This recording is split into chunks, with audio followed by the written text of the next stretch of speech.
Are we in the van yet? Welcome to our van. We're going across the country to visit your gram. Come on in. It's not weird.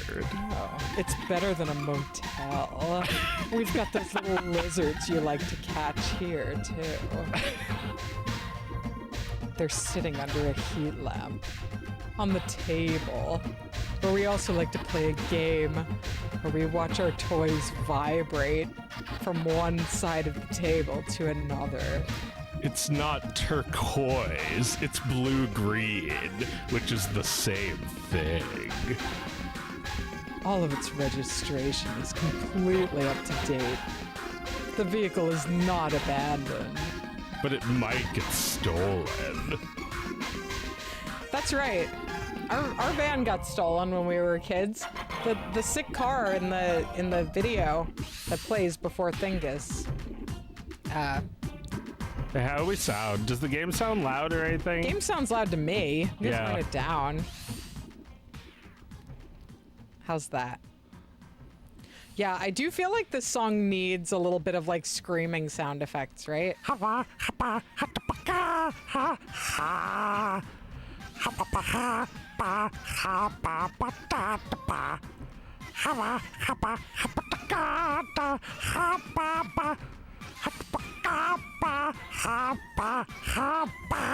would really prefer if you would be quiet.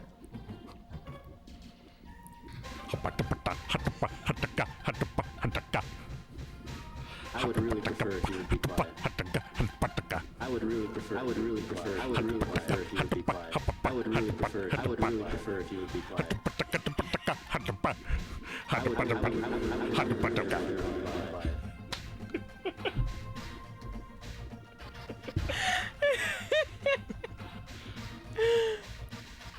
Thingus is back.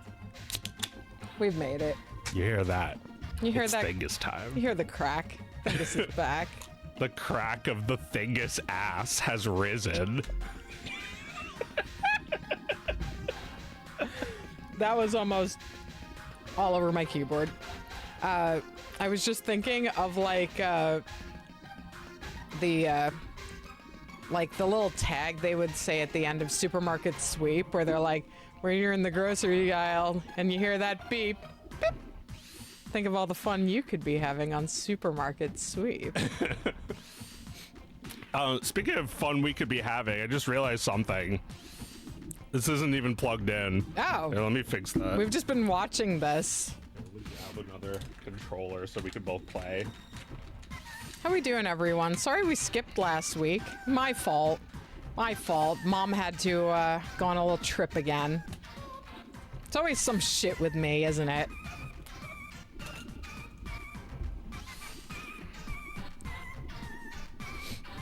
But we're back. It's 70 degrees in Philadelphia. Balmy. Spring has sprung. The time of year when a young man's thoughts drift lightly to love. How's that shit go? The fuck is that quote? Da da da da da da. Da da da da da da da. Da, da, da, da, da, da, da. The sound of spring? I don't know what that song is. It's the Always Sunny in Philadelphia theme. Oh, I see. Yes. Da, da, da, da. Oh, yeah. Yeah, you know, what the fuck is that song, as they say. What the fuck is that song?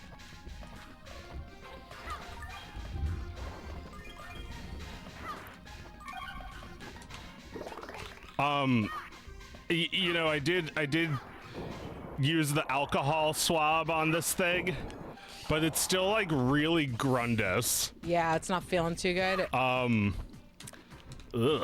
I mean, I feel like it always was, right? You're playing with like 25-year-old Grundus. I don't think these controllers are that old. It doesn't have a Nintendo logo on it. I think it's like a reproduction. Uh-oh. You know, possible that Sticky Hands just played them. You know, it happens once in a while. You know, I get my hands all lubed up and play an N64 game. Yeah. your 1,000 bottles of lube that you have for some reason. Oh well, they were on sale. I got them for a steal. Yeah, 1,000 bottles of lube is normal for any like Costco customer. It's exactly. Costco you don't buy member. one. You're not a buying. member. You're in it for life. Yeah. Lube doesn't go bad. No, like the Costco guys have that much lube, right? Well, maybe that's why Costco just keeps going up. It keeps going up while Diddy's reputation keeps going down. Yeah. Well, yeah, Costco is like Matthew McConaughey in Dazed and Confused. He's like, they keep getting younger and I stay this. Wait, I keep getting older and they stay the same, right? There are always new freaks to buy the lube from Costco. Yeah, the guy who works at Costco is looking at that guy and thinking, I keep getting older and they stay the same. Yeah. Exactly. It's like for every 38-year-old guy, there's like 1,000 bottles of lube in it for him.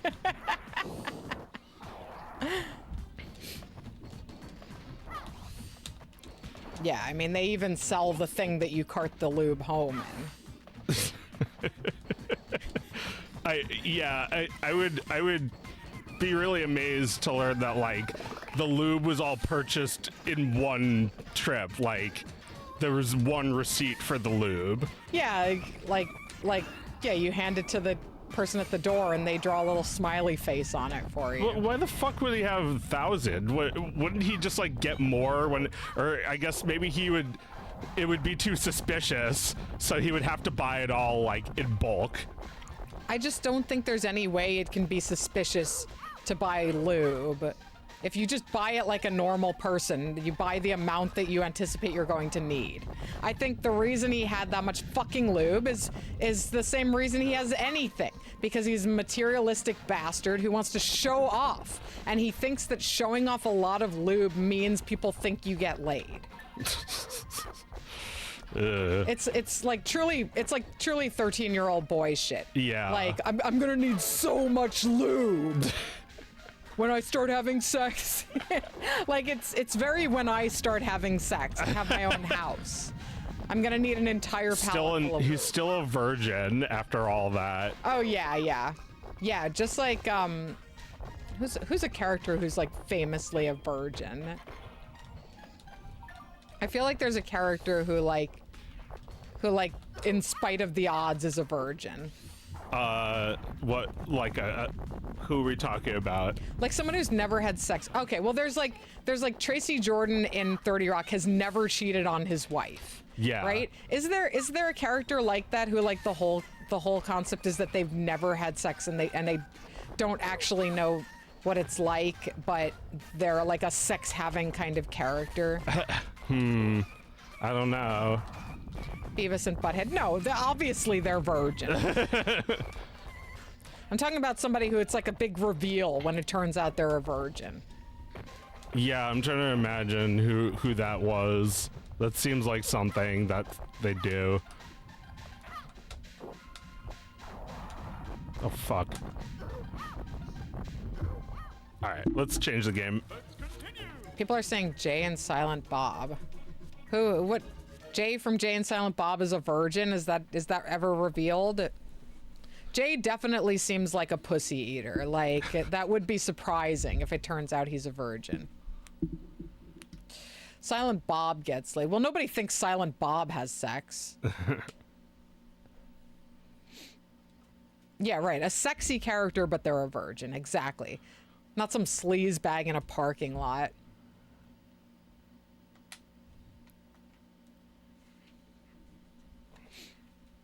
Feels like a John Hamm. Yes, exactly. Like if you found out John Hamm was a virgin, that would be hilarious.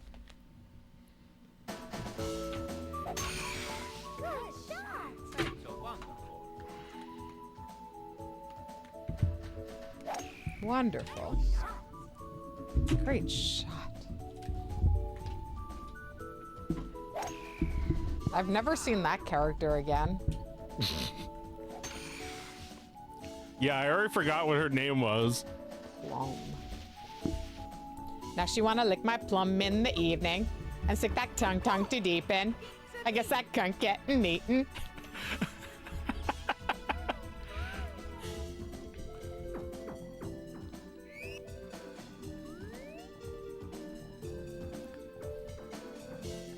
This is so cute. And there's just a Yoshi on it. Oh yeah, so I was watching a video about this. It's like this was made by Camelot, who were not told to make this game. They just made it, and like Nintendo was impressed, and they were like, "Sure, make it, make Mario Golf." Like, well, I think they had some sort of partnership with Nintendo. They were working on something, but it was a completely different game. It was like an RPG, and when Nintendo saw the, like, you know, just little golf tests they made, because they were like, it was like two brothers who made this game and Mario Tennis, who like were into these sports and like just had like previously made a golf game for PlayStation, and you know, they just like ended up making this, and you know, that's very scrappy. Fun aloud. Very scrappy. I'll be princess. Here I am. Wait, no, I didn't want to be Plum. Yeah, I didn't want to be Luigi. Well, She sounds like yeah, a I did. stoner. Plum sounds like a stoner. She's like a cool stoner girl. I'm just gonna do this one more time. Here we go. Yeah, right? She's high. No, well, she's higher. Yeah, but she's just always like that. She's having a stroke. Luigi's definitely having a stroke. What do you want to play? I don't know. I've never played this game Play before. mini golf. I love how blurry the I know. graphics are. I know, this looks so cheap, but like, now that you told me it's two guys who just made it illegally, I'm very impressed. Well, they didn't make it illegally. Nintendo like gave them the okay, Yeah. which I bet if they hadn't, they would have just taken it and made it like their own game, because Right. I'm sure back in the day they were less evil about like, oh, if you made it while working with us, then we own it. Right. You know, it's like, you know, like back then there was less of this stuff just like happened.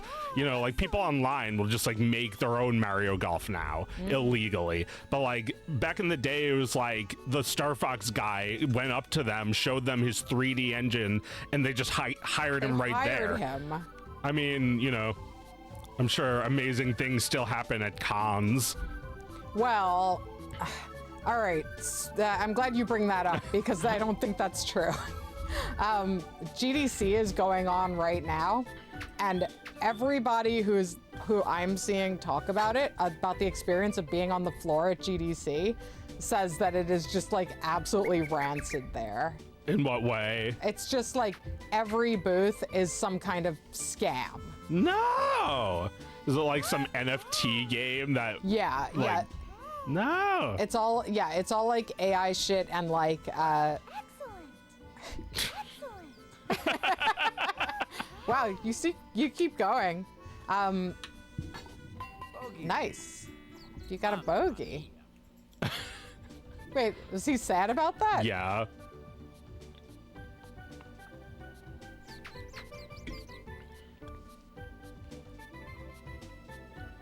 Damn it. Okay. Oh, still me. Ah! Too much. Ah! Oh, nice. What the fuck? You can like talk while... Is that what that is? Is that what that is? You can make yourself talk? Yeah, like I heard Peach and Luigi like... Commenting? yeah, like what's the word? Heckling? Yeah. You can heckle? Oh, sorry. I was trying to figure out how to do it. Well, it's your turn, so you can't. Oh, I can't heckle. You hear that? That's me. You're going, Okay, Oh god, I didn't even clean this R button. It's the dirtiest. The dirtiest part. It's the grundiest. Yes, you're right. Cher is a virgin who can't drive. A virgin who can't drive? Oh yeah, it's like the greatest line from that movie, Clueless. When Cher has a fight with her bestie, and she's like, "You are a virgin who can't drive."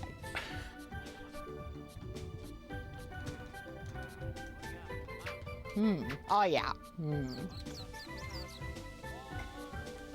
That's so funny that they're heckling each other. Yeah, it was Brittany Murphy. Is very sad. Such a great performance.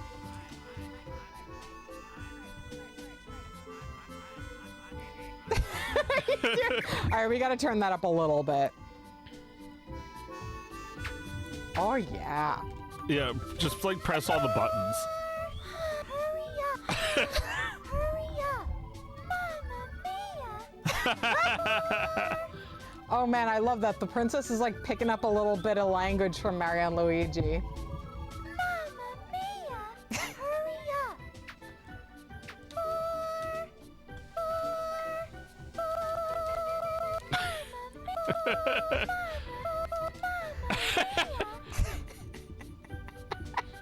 Excellent! Man, this game rules. Nice shot! Nice shot! Am I being sarcastic? Excellent! Nice shot! Mamma mia! I see. So if you use the D-pad, you can be nice. Okay. Okay, fine. Fine. How come I'm so quiet? I'm so quiet. Wait, is that actually it, or is that like through a wall or something? Shit. Aha! Well, god damn it.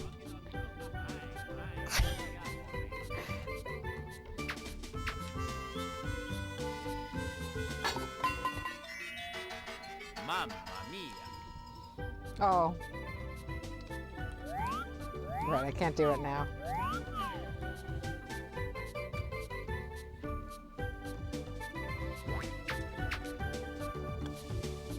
Bogey.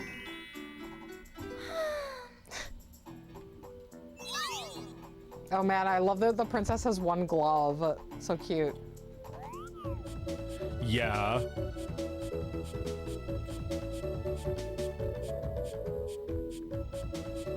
All right, guys, you can get a little more creative and not just have all of these be the number of the stage. And the same fucking music for each one. Mamma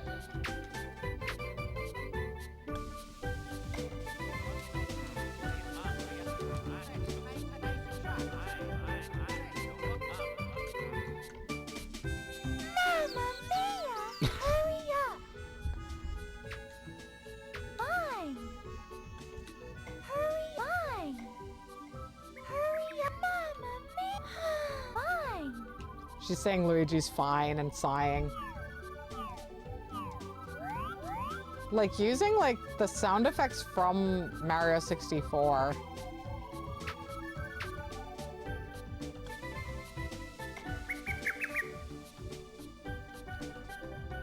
Yeah, and Camelot also made a game for the Game Boy Advance that I liked. That was, you know, very similar. It's just like good golf games.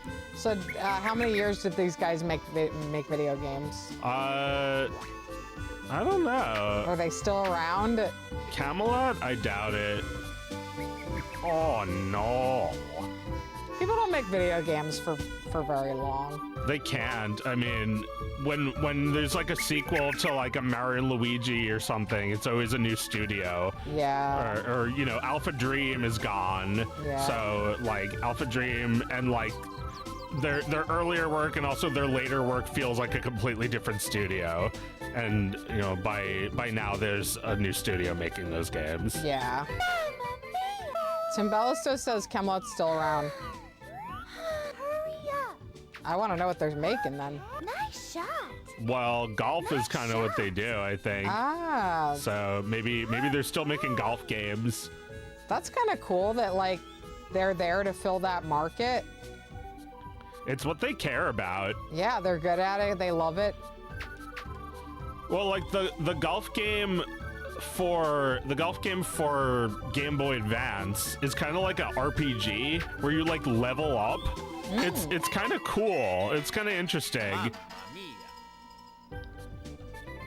Huh. Good for them. Damn. They found a corner of the market that they care about, and they're still doing it after all these years. And they got Mario on board with it. He didn't have to say yes. That's right. They piggybacked on Mario for a bit. Yeah. But I doubt they're still making the current ones, right? Is this an American studio or British? No. No, they're just using the name Camelot. Well, there was a lot of fuckery like that. I don't know if they wanted you to think they were British or anything, Yeah. but there's a UK company called US Gold that made a bunch of games. That's funny. It's like U.S. Gold. using America as a brand. Fine. Not that we'd ever do that in America. Yeah, I don't know that any Japanese company is calling themselves like American greatness anymore. There's a place I saw in Philly called NYPD Pizza, and it uses like the New York Police Department logo. I've seen that, yeah. Yeah, I don't know what, like, I guess they're trying to cash in on the people who think that's cool. It's like seeing the Statue of Liberty in Las Vegas or something. Yeah. Well, just like the idea of like, if you're like in a pizzeria in New York, just chilling, eating a slice with your friends, that's what you're really hoping, right? That the cops will walk in, right? Like, what would be more New York? What would be more fun than that? like 5 cops walk in. Well, look, if the NYPD came here to make pizza and the only thing that they police is pizza, then maybe I agree with that. Right, that would be a better world. They know pizza. Yeah, well, yeah. No, they absolutely do know good junk food.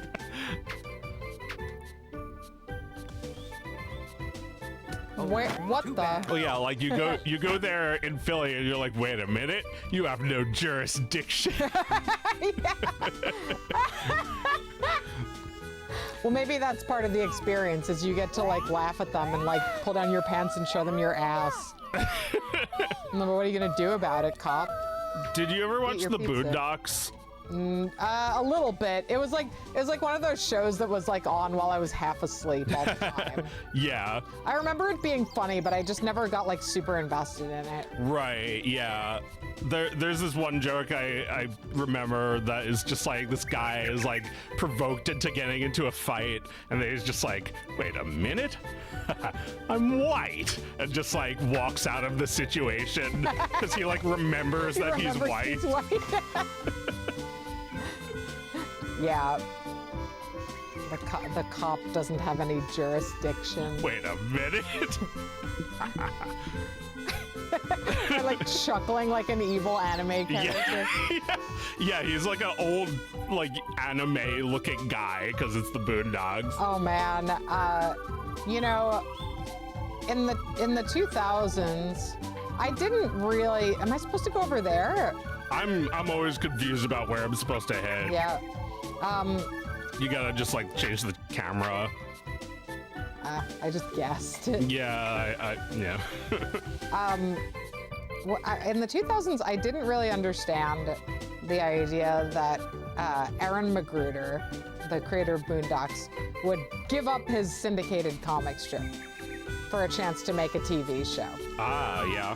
It was upsetting to me. I was like, dude, a syndicated comic strip, getting in as many newspapers as you did at the time, that's a free ride for life. You can just draw that comic for the rest of your career. You don't ever have to worry about anything ever again. Like now, many years later, I completely fucking understand that the show was the thing he really wanted to make. Right? Like, the show was his vision. He did the comic strip because that was the only way he could do it. I guess, yeah. And in hindsight, like, people remember the TV show more, wouldn't you say, than they remember the comic strip? Yeah. He made the right call. I don't know if you saw it, but like a year ago, the pilot was uploaded to YouTube. Somebody leaked the old pilot. Oh, no one had ever seen it before? I had never seen it before. I'm not sure if it was ever available, but Cool. I think it's really good. Yeah. I like it. I have so much admiration for a great pilot. Like, Yeah. I like a show that's confident right out of the gate. That's pretty special. Yeah. Well, you know, like, a good pilot will get the whole idea out to you in just a few minutes and doesn't, you know, keep you on the hook for 200 episodes. Right, right. And the Boondocks is kind of anime, so that translates to anime as well. Like, Right. you have to like be able to keep people, you know, keep people like coming back, and like you can't just like expect people to like sit there for like 200 episodes. I don't know. It kind of seems like all of them expect that of you. I don't watch that shit, okay? I don't blame you. I would also fall asleep to a lot of that on Adult Swim and Midnight Run. Yeah, I mean, you know, I loved anime when I was a teenager, but like I just like I got to a point where like I don't know. It's like too for teenagers. Like they're Yeah. really specifically on purpose making them for teens, right? Yeah. I mean, I That would like you actually outgrow that. You outgrow it. Yeah, like I would put it on, like I remember having a boyfriend that I'd never watched anime with before and being like, this was really funny. I used to watch this and like putting it on and being like, you don't want to watch this, right? And like turning it off, you know? Like that's kind of what anime is to me, is like that thing that I'm like, never mind. I don't like this after all. It's stupid. And that's how I feel about it now, unfortunately. Well, you have to like, you know, you have to understand those like really great animes, like they only come like once every decade or two. Yes. And like the ones that you really attach yourself to and could watch over and over. Yeah, the cowboy bebops and fooly coolies of the world. And like Paranoia Agent. And I like Death Note. It's like a little bit in between where it's like there's like 26 episodes. There might be like 2 seasons. Yeah, an OVA. That was a different time, right? They don't do that shit anymore. Do they? Yeah.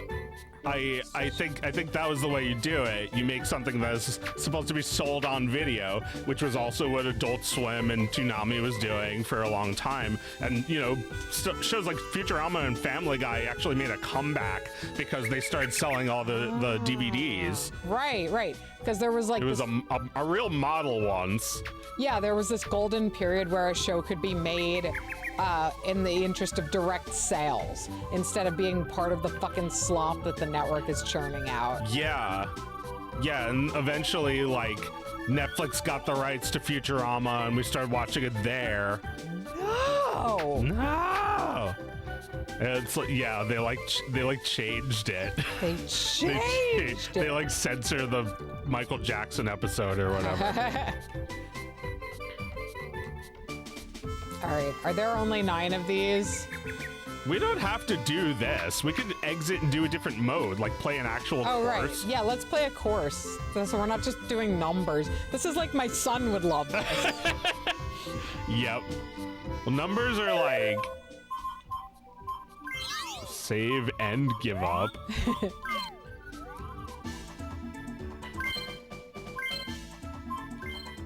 Yeah, how did we get to that mode?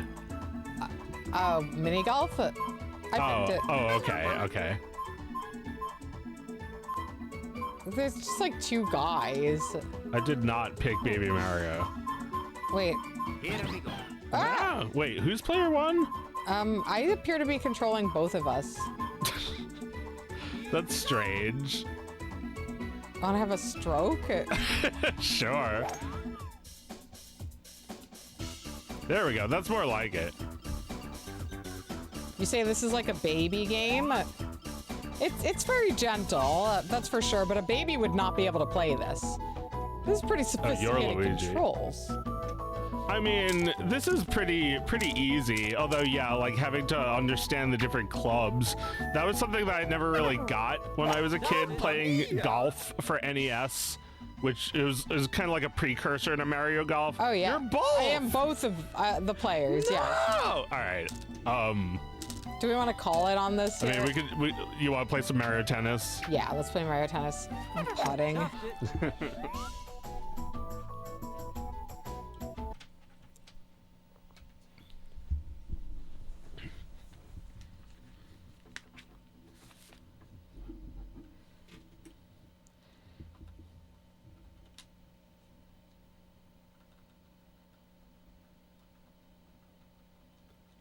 So yeah, like I'm never gonna sit through One Piece. I know everyone loves One Piece.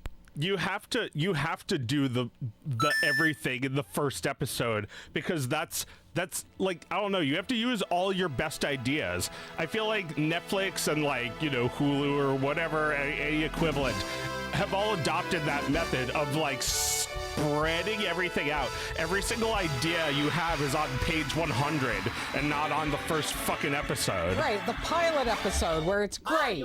Yeah, you have to make a pilot that could be the only episode.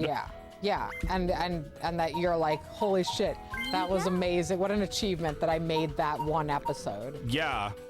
Oh yeah, Waluigi. Is this the first game with Waluigi? Yeah, because they made a tennis game and they had all these characters, but like every character needs a doubles partner. Right. So like they needed to give partners to some of the characters. They're like, let's you know, have Daisy and Luigi. Right. And then it's like, who's Wario's partner? So they had to give him a partner. Amazing. So they made up these guys? Made up They made up Waluigi. Really? Yeah. Holy shit. Yeah, he was actually created out of necessity. How do I hit? I don't know, A? Hey, it's not working.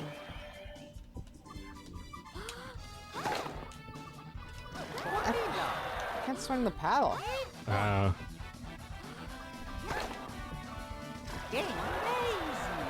That's not good. Yeah. You serve. Oh, wait. All right, well, Hey, wait, I'm not even controlling. Oh, wait, no, I'm Daisy. Yeah. Are you able to swing your paddle? Yeah. What the fuck? Fun. We played this once before. Yeah? Yeah, I remember we were in like Toys R Us or something. It's fun. Mario as Sure, the ref. serve. Oh, right. Mario as the ref was also in the tennis game. Like for NES. Yeah. Oh, he's the ref. Cute. And yeah, he's doing all the vocal clips now. Yeah. And So like this game was really needed because they didn't have a talking Mario Tennis before. And Right. they had the Virtual Boy one, but nobody really had that. this one talks. I really like this one. This is a good game. Yeah, it is. It's fun. Well, I think that part of it was that they actually liked tennis and saw the potential in it as a game, where they didn't actually like bowling. Like, I guess somebody else eventually made Wii Bowling, which was a lot of fun. But see. these guys did not make a bowling game because they didn't like bowling. They didn't see it as a good video game. Right.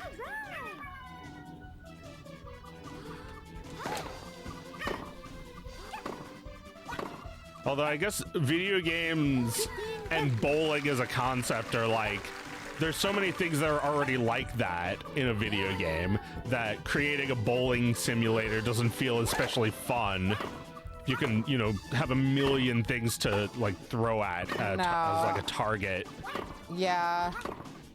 I don't think bowling lends itself well to virtual. Did you ever play Wii Bowling?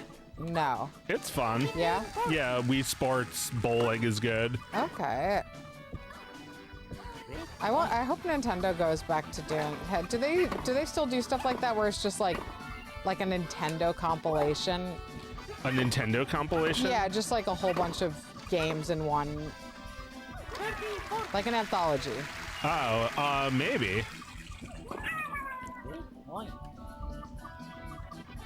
It would be cool. I mean, they nowadays they just have like the online subscription where you can like pay a low fee to play these games. Right, you wouldn't buy them in a package. Yeah, which is, you know, kind of crappy if you're not really owning it. Yeah.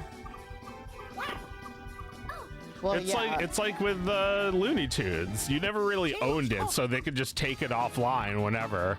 Well, wasn't that like the special thing about like Portal, was that it was part of like a box with other games, so you didn't expect to buy it? That's right. Yeah, the orange box.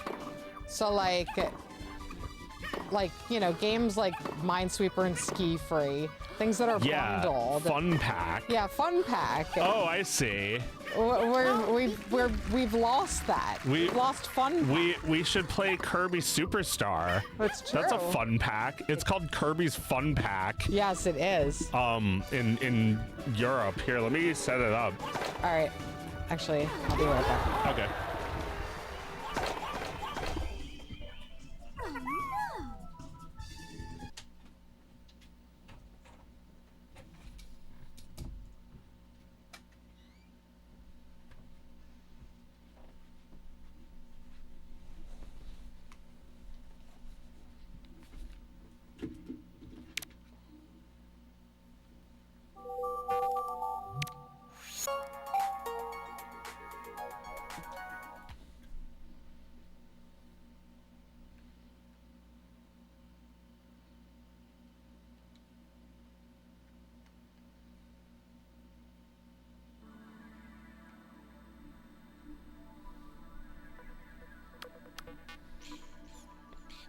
Adam's Family Values.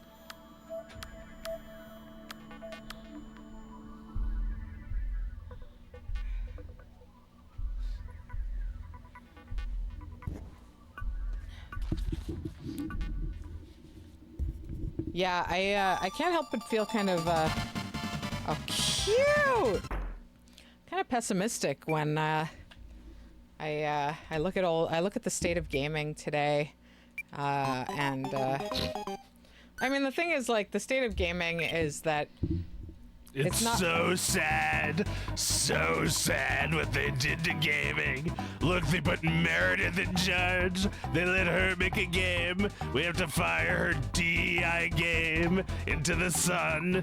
Lots of very good people on the rescue mission to destroy Meredith's game. Very stock, much dog.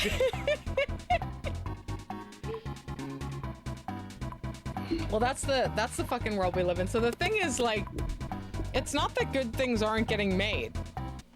It's that good things are getting made and no one cares. Yeah. And it seems as if the world is structured for us to not care. Well, that's because, like, there's so much noise being made by, like, the crap-ass stuff, like, you know, the millionth sequel to something that, like, oh, here, let me hit a button and you can play too. Oh, wait, you have to turn your game controller on. Oh, there you go. I mean, you know, like, the crap that makes money is like the predatory shit. That's like, hey, give me your credit card. And oh wait, do we have to set controls?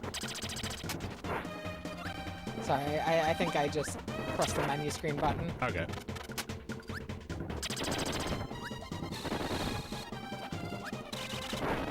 Was this Super Nintendo? Yeah. Amazing. Kirby games always look so good. Yeah, this one's cool. This is the best one. This was like 8 games in one, and it's like, This is my favorite, I think. The one where you're just like in a giant cave looking for treasure. You know, I don't think I've ever played this with anyone else. This is fun. Yeah, I mean, I've never played this game. Oh, here. Hit that other switch. Yeah. Yep. Oh. Bye. You should get like, wait, can I like press A? Or whatever button is mapped to A. Oops. There we go. Ah, I can follow you? Yeah, you can appear. No. All right. I got the madness. Got hundreds. Yeah, it's just about getting treasures and like, how do I look at them? I don't You know. can regard your treasures, maybe through here. You have the button. I don't actually have it Okay. mapped to my controller because it's like, whoops. Here, take that instead, I guess. Oh, all right. I'll be bird. I- We came from that way.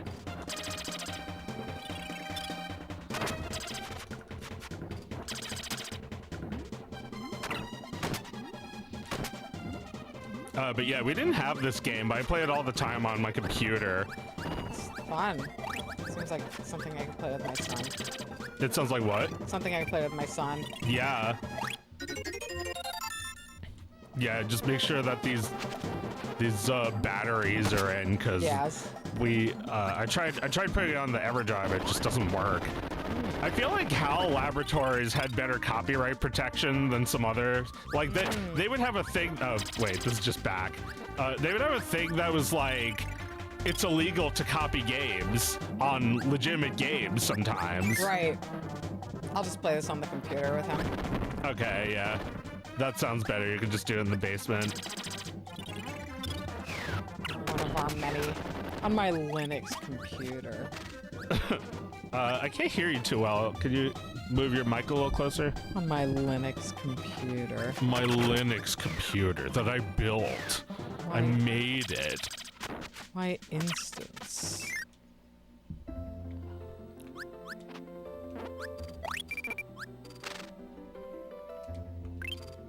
I can't really make sense of this game, honestly. I'm kind of just following along watching you do it. Yeah, sorry. I've played it a lot, so like You know everything there is to know. well, I don't think it's even that. I think it's just that like the kind of game I like is a game where you just go. Yeah. It's like you know, there's like treasures here, but like there's either I've either gotten them all or I don't want them.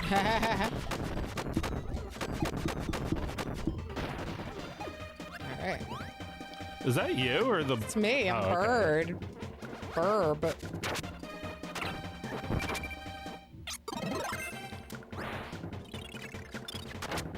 Yeah, I would also be fine just letting you play. Can I stop following you?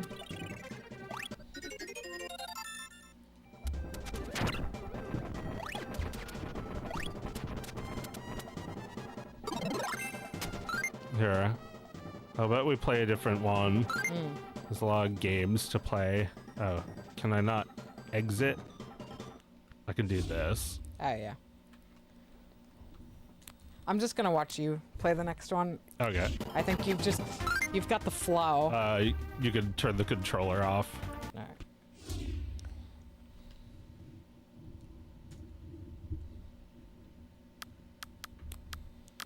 Right, everyone's talking about the like second screen writing that happens with like Netflix shit now, where they describe to you what you're seeing so that you can look at it, can only half look at it while. That's so bad. That's terrible. Yeah. It's just pure slopperoni. Yeah, that's like, Churned out like pepperoni. yeah, everything's churned out because there's so much stuff that like we actually don't need new stuff anymore. And it's the same with video games where like I believe it's something in the area of 75% of games being games that came out years ago. Like there are less than 10 games that comprise the majority of what people play, and they all came out years ago. Yeah. No, there are no new games that are the game most people are playing. Well, there's just so many games, and so many of them were overlooked. Like, how many of those, like, fucking games in the museum that were, like, 40 years old where we're like, is this new? It's like these games that we never played before and are new to us. Yeah. Oh, I know. When we load those up, these games that have just been sitting there on a disc waiting to be played. It's like, did someone sneak this in? Is this actually somebody's, copyright 2023 Kickstarter project? No, motherfucker, it's a game. It's from 40 old. years ago. Like, people had ideas then. People felt things too. I mean, when you think of it in those terms, you start to realize how uninspired people are now. Yeah. Like, there are excellent games being made, but also, like, so much of what people make can be traced back to a game that was made 20, 30, 40 years before it. Yeah. Well, yeah, so many games are just like a reproduction of a game that's kind of not getting enough attention, like Pictopull. That's right, Pictopull. I was thinking the other day about how Rhythm Heaven has not had any Switch version. It has never been brought to mobile phones, and I don't know what the hell they're thinking. They've That's done insane. like Pokemon Go is like over or something. Yeah. Oh yeah, they're like selling the company. Yeah, they like sold it. Rhythm Heaven is considered a genre now. And that's insane that the original game is not really being sold. Yeah, you've played Rhythm Heaven? No. But my I know God. that like there are just a ton of games that are just called that are just called Rhythm Heaven games. Oh, I'm not sure if we're talking about the same thing. No. I'm talking about Nintendo's series Rhythm Heaven. That's like, it's a really simplified rhythm game. It's just like most of the time you either hit the A button and like maybe like one or two other things. I love that about it. It's just like pure gameplay. And it has like a great sense of humor. I miss those games. It's like you lose out on games like that, like Pushmo, because your 3DS stops working or your Wii stops working. In my case, my 3DS and my Wii stopped working. So, this is my Wii, but my Wii U had the game on it. Yeah. So I don't have it anymore. Gotcha. And, I should be able to just get it on my phone for like $1. But for some reason.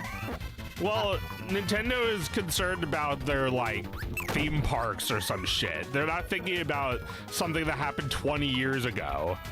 I mean, they're definitely investing in, like, their own history, right? Like, they just built a museum. Yeah, but, like, that probably has more, like, stuff that goes back to when they were a toy company. Because, like, physical museum stuff is there, but like if it's not physical, they don't even care about it. Like Pushmo, Right, Pushmo was right. like an eShop only thing. Right. It's like they should be making 100 of those. Like Super Monkey Ball and Kirby have 100 of them. Right. Yeah, they should just keep making Pushmo. It should be a series for them. Although, I was saying how I love pilots. I hate to say it, but sometimes I like the pilot more. Kirby, That's weird. this Kirby game is still the best. Oh, Kirby's Dream Land, I the love first Kirby's one. Dream Land. This is the one that I played. Oh yeah, this is the one that mattered the most. Yeah. It's like the first Toy Story. Yeah. It's like the others, they can come to space, but it's not like they matter in the same way. No, absolutely not. This game just like was perfect. It's not too long. There's no need for a save file. It's a good introduction to video games if you're like 4. Oh yeah. I was very little when this game came out. Yeah, fighting an eye. Yeah, I mean, this game can get pretty hard, although this version's a lot easier because look, I have like abilities in this. Play games on Itch.io. Yes, play Coquette Dragoon and the Anthology of the Killer. Yes, these are very good games. But it doesn't change what I'm talking about, and you know that it's things are not good for anybody who hopes that anybody will play or remember their game. Well, you know, it could take decades, like I was just saying about those other games, like Zookeeper. Yeah, It's for like- people to come around. It's like a Donkey Kong era game that just now got me interested in it. Ah. And it's, you know, it's interesting on the basis that it's a good game. It's a new idea. It's a little bit like Donkey Kong, but it's not exactly like it. Right. It has a cool aesthetic to it. It feels like something fresh. Zookeeper. Yeah, no. I would play that all day if I had that game. I think there's something to what you're saying. I still play Miss Pac-Man. You guys got me that little Miss Pac-Man game. That's right. I love it. I'm never gonna get sick of Miss Pac-Man. Oh no, it's permanently great. I mean, I feel that way about a lot of old games. People still play golf and chess and all that other crap that's older than time. Right. I'm sure. Scorched Earth is still a great game. I'm sure chess went through a crisis when checkers came about, right? It's like the Mario Golf of chess.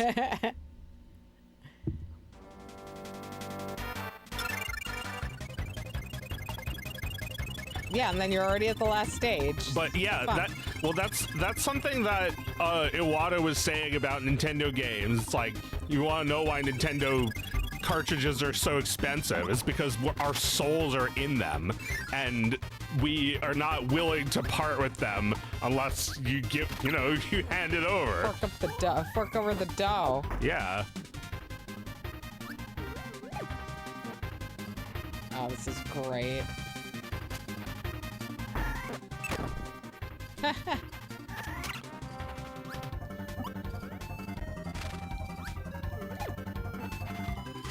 This fight is so much scarier on the Game Boy. Game Boy, I know.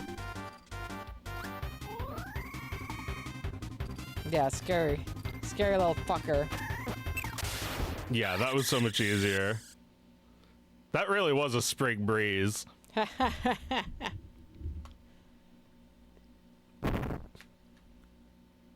What's wrong with you? That was Reggie. Yeah, Kirby.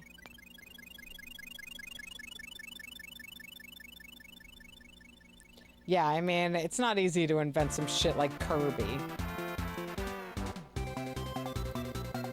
Oh, it's going so fast. Why is it going fast? I think they just want us to get to the other games. Everything went fast. They cut out like the part where you go through like small versions of the previous levels and then fight the bosses again. That's too bad. Or do you fight the bosses again? Yeah, I think you do.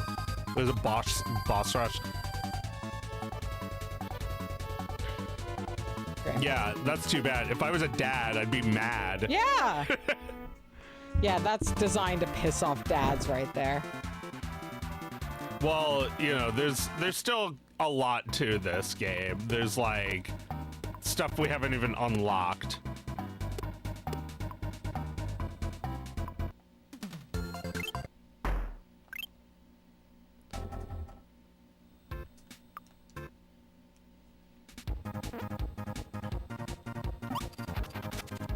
Tired of nostalgia for any era. Well, yeah, no. I'm never like in anything I'm saying about how things suck right now. I am never suggesting that things were better in games or more, or that game developers weren't out to cheat us out of our money or anything. No, like that. they were all out to rip us off even then. All of this shit, like Kirby Superstar, is just cherry picked. Everything we say is great is like 1 out of a million terrible games. Oh yeah, just shit games. I mean, I think, you know, I think standards were better in some places.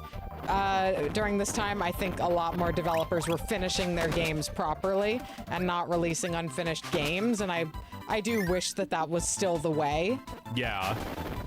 But unfortunately, we've gotten really used to these easy conditions where you could just push an update to your game. Yeah. And, you know, people do that with software and it breaks 100 million computers. Yeah, it breaks. I mean, I guess, you know, the argument then is that software has become so sophisticated that it would be impossible to get a QA team to test the entire thing. You need the players to test it.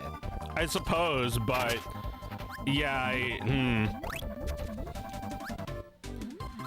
yeah, it's like the scale of games has increased, but I think also like the shortcuts have gotten worse. Like there's Rockstar was, you know, people were mad at Rockstar because there was like a higher resolution GTA patch, and then like people found that like the like giant lug nut had been turned into a donut. Like there was like some giant lug nut at some establishment, and it just like turned into like a torus, like a pool tube, or, you know, like an inner tube, and it's like people were like, hey, what the fuck, what gives? They just ran a smoothing algorithm on everything. They didn't actually recreate the assets or make anything high def by themselves. They all just like left it up to AI. Ah, I see. Yeah, that's pretty cheap for like GTA, like the best-selling series ever, right? Like well, they've been trying to like resell the same exact game for like 12 years now. Right, because they haven't had a new game. But like that seems pretty low rent for such a successful series, right? Yeah, well, GTA is also an online game, and every online game is low rent. It's like, it's got that stupid shit that like keeps you playing forever or whatever, and like takes all your money somehow. Right. They haven't thought of high budget ways to do that. It will always cost less than it tries to extract from you. Yeah. So is GTA 6 gonna have ways that people can just spend thousands of dollars on the game? I have no idea. You can probably get like some stupid car if you pay money. I have no idea. I'm just guessing. Well, that was another thing people are complaining about at GDC this week, is that there is just a full embrace of gambling by developers. That's lame. That's really a shame. Yeah. Look what they did. And look what they did. It's so...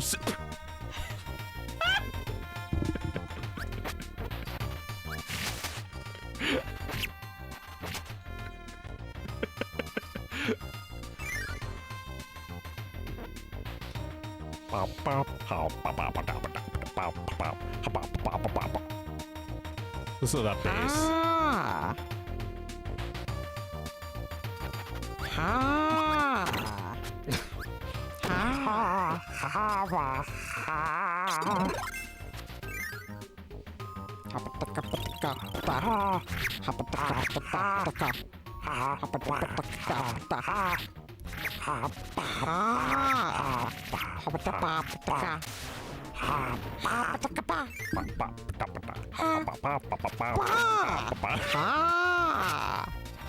Ah. You know, speaking of games that were not finished when they were released, would you like to do a little Superman 64? Oh yeah. Yeah, let me Right. In get case to a point. Right, in case anyone thinks people used to finish every game they released. Let's play one that was obviously not finished. Yeah, I've never played it before, but I've heard things. I've heard that it's like $500 on eBay. Well, all right. What I've heard is that it's. I talked to Mike. I told Mike we were playing this game, and he's like, "You're not gonna get much material out of that. People have been hating on that game for years." And I was like, "Well, maybe I'll defend it." What about that? Well, you know, are you gonna defend Superman next? You like Superman as a concept? Yeah, like, you know, Superman for the huge dick that he is. I mean, in that one movie, but like Superman is a Jewish folk hero. Of course I like Superman. He's Jewish. Well, just because someone is Jewish doesn't mean they're good. But he kind of rises above good and evil, doesn't he? Nobody's going to fuck with Superman, No. or they get killed. Yeah. He came from another world and decided to use his powers to fix this fucking country. And he's still he does so much for the people in this place, but he's still an alien to them, you know. He knows that he's above them. Yeah. But he's so benevolent to them. Well, yeah, like what would his life wouldn't even have any meaning without them.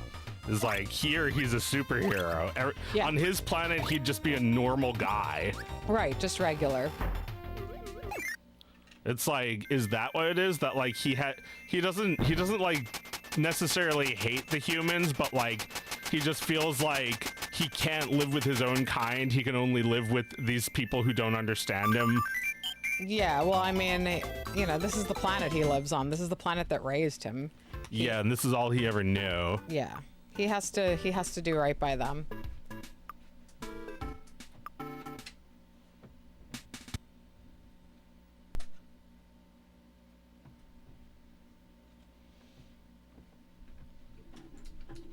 No, I've never read the version of Superman where it's an alternate reimagining of. Holy crap. Did you read the version of Superman where it was an alternate reimagining?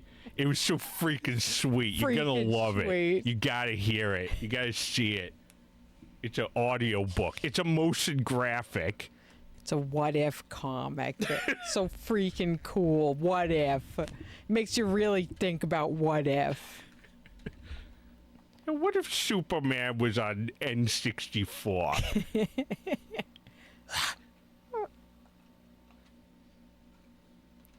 Oh man, this font. Nice. Is that the guy who made it? Yeah. Or didn't make it? I mean, I guess it's made. Nintendo. Warts and all. All right, so it's supposed to look. So here we're meant to think that we're gonna get a game that looks like the cartoon on the WB, right? Oh, well, maybe, yeah, like... This is like a little Saturday morning like the whatever Superman cartoon. It looks a little like Batman the animated In series. Is short there like? time, your fate will be sealed, Superman. You will never find your friends in this virtual world. Then there's no time to waste. Alright. Let's see. Hold down B to fly. How's it feel? It feels... I can immediately see why people were unhappy. Superman is not known for the accuracy with which he flies. Well... Then there's no what time happened? to I waste. failed? Yeah, Lex Luthor wins because you didn't fly the exact perfect way. Yeah, I didn't fly through the right amount of rings. Yeah, these are not the Ow. actual challenges that Fuck Superman faces. Well... Fucking wave rays. But yeah, this is like a little bit like Star Fox, but Star Fox was like on rails a little bit. Yeah. This is Open like world. pure chaos. Yeah. It's like you have to hold down B to fly, Then there's no but time to like waste. there's no time to waste. But like if you let go of B, he falls, and if you keep holding B, he goes too fast. So So I'm it's gonna almost try to impossible. pulse it. Ah, that seems to work. Yeah, it's working. But like, is it telling you that you're gonna have to pulse the flying button the entire game? No, I think it wants me to go fast here. No, he's getting out of control. I mean, I guess like if you were flying for the first time as Superman, it might be a little bit awkward, Sure. but you know, I've heard only bad things about the controls of this game, and I'm seeing firsthand what they're like.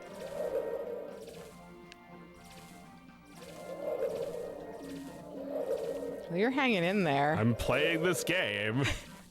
You're hanging in there. Yeah, I mean, it's, you know, pretty ugh. This is a problem. This is like, you know, this doesn't make me feel super. No, it's probably the main. horror. It makes me feel weak. It makes me feel like me, like Clark Kent. Okay, now I get to do something with cars. Right. You should look Wait, powerful from the beginning. How do I walk? Lex wins. No! Then there's no time to waste. Oh, you gotta be kidding. Oh, this is why. I Yeah, get it now. yeah. Now I get it. There is no No reason. checkpoint. There's no reason they should make you do this again. Oh shit, that is rough. That is so rough. This game is, oh. What happens if you miss one? Do pretty bad. All right, well, I'm sick of your rings. I'm getting great at flying. Yeah.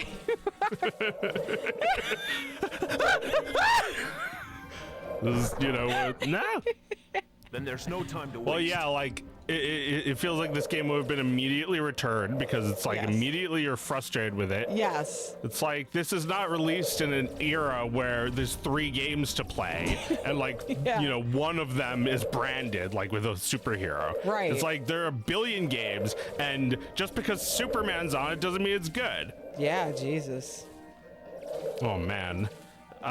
You know, seems like every bad game has the same problem. They just didn't test it enough. Yeah. They didn't play it. No, they weren't playing this game. They just like drew the map and went home. All right, we're good. Right, yeah. Holy shit.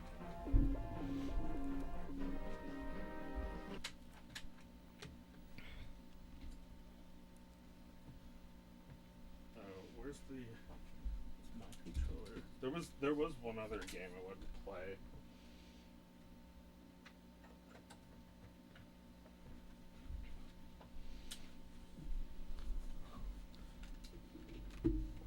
We're having trouble trying to get ROM hacks working for the N64. Yeah. but kind I of a did. shame. I did get one to work.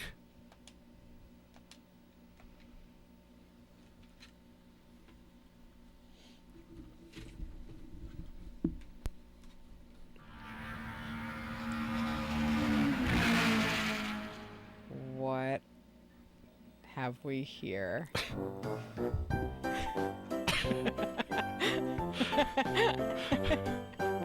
Merry Christmas, Meredith. I got you this weird ROM hack with this horrible AI art.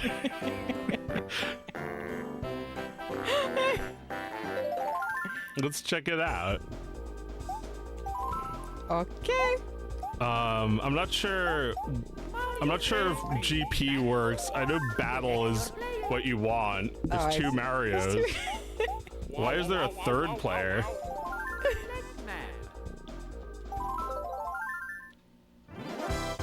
Here we go, Battle Santa. I think there's only 1 player. Those presents belong to the children.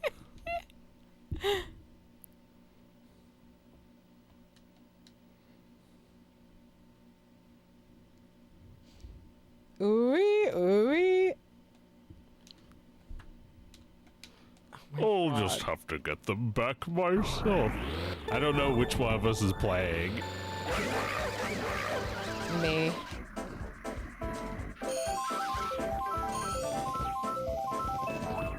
Am I just playing me? I'm not sure. I think you might be controlling both characters.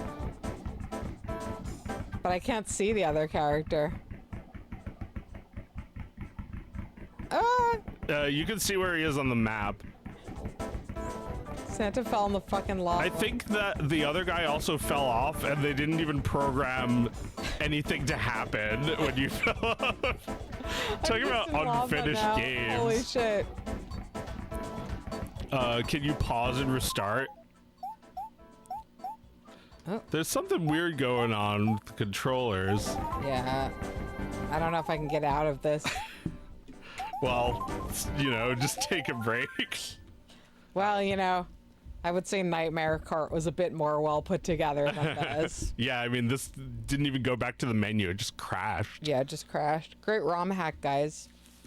Played for about The 3 worst seconds. ROM hack I've ever seen. That was terrible. You can't even tell it's Santa Claus. It's just the back of a sled. It just looks like a square.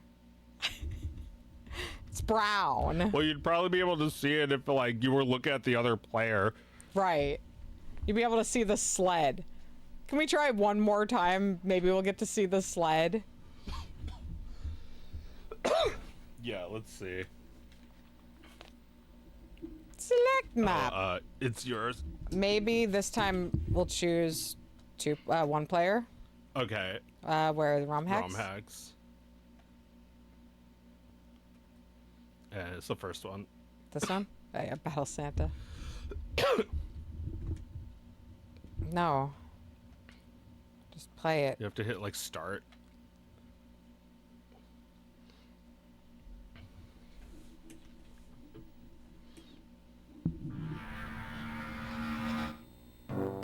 Alright, who's playing? You play.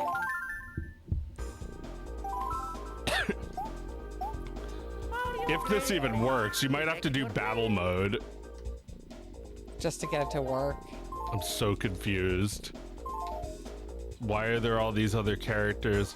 Also, it's not working. Maybe you have to do it. Let's go. Okay. Select map. These might...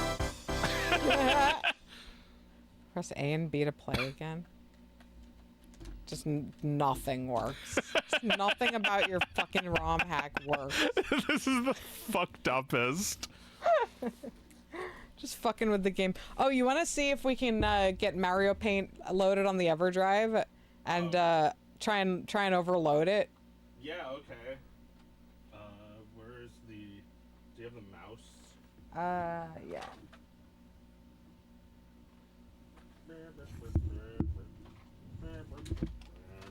And something to lean on. Toy Story. Yeah. Or here you can use the Oh, okay, sure. drawing board. Yee ho ho ho yeah ho ho ho. Throw me the... And Or here I can do it. Does that reach? Which one of us is going to hold it? give me the cable. There. Throw me the cable! First, give me the lamp! Oh wait, we probably have to pick the game using the controller. Right. Here, let me do that. Yeah, hope we can do this.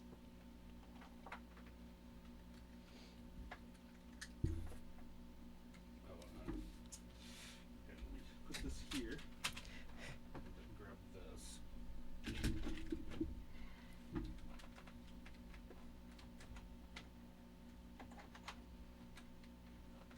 Did we have Mario Paint on the EverDrive? On the EverDrive? I don't know.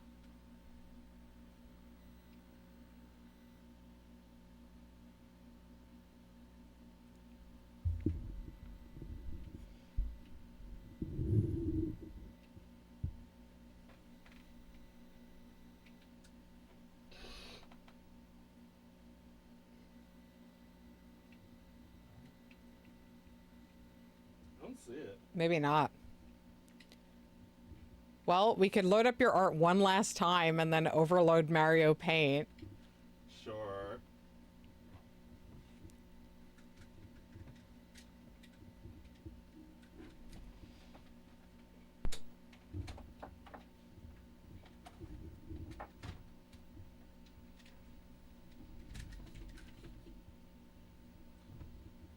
Do you have the game? Yeah.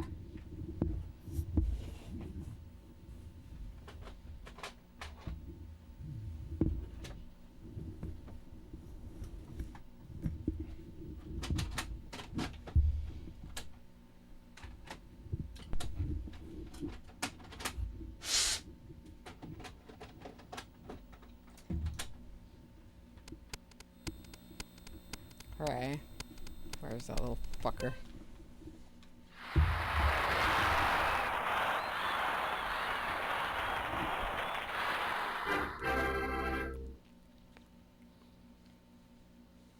Alright, so first let's look at your Kendrick drawing from a few weeks ago. Because I have something in mind that will by necessity have to erase it. And let me just hide me and Joe for a minute. Oh, let me hide our colors too. There we go. Now we can see the whole thing.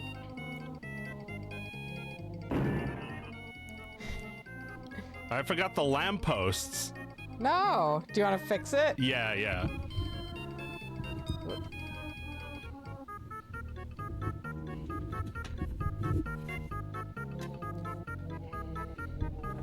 I'll let, we don't need to be on the screen. Let's just get the full canvas.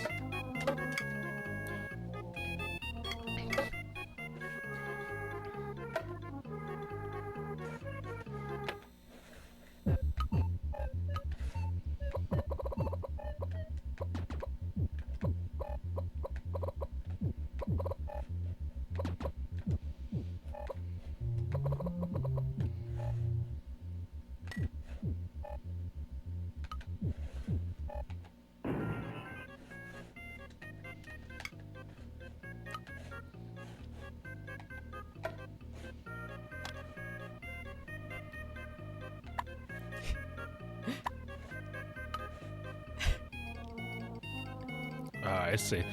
That isn't the same. No. Okay. How'd that happen? I'll do, well, I don't know. I just thought it might fit together. Here, I'll make 1 pixel thick instead. Man, we've been a pro at this since we were kids. I know.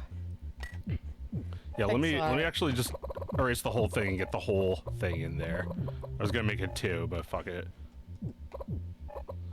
Although there's like a guy on top. I'll see if I can get the guy in.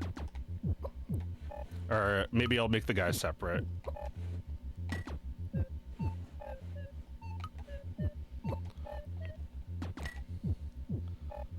Well, how old is pixel art as an art medium?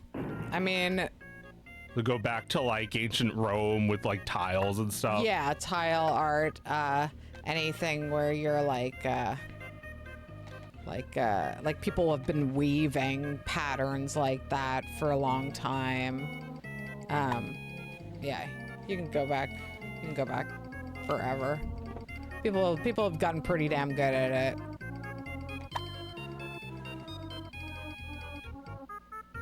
Me, I'm not that good at it. I feel like I kind of brute force my pixels. I just draw like I would draw on Mario Paint with them. I feel like that's where I learned to make pixel. Wow, that's exactly what you're saying. I'm realizing how true that is. Right? Like, this is what... Well, like, it's easier for us now because, like, in Mario Paint, you have to actually, like, go into the stamp editor if you want anything more, you know, granular than just the regular pencil tool. Yes. Like, if I want to just, like, make 1 pixel as, like, a thing and save it, you know, gonna forget that's there later because it's just 1 white pixel. But you can take stamp that, and yeah, as a stamp, it's like 1 pixel as opposed to the pencil, which the pencil is harder to, like, even see where I'm drawing. Yeah. As opposed to the stamp, which is, where are the stamps? It's just like the, you know, you choose the stamp, it's just that. Yeah. So I could do that.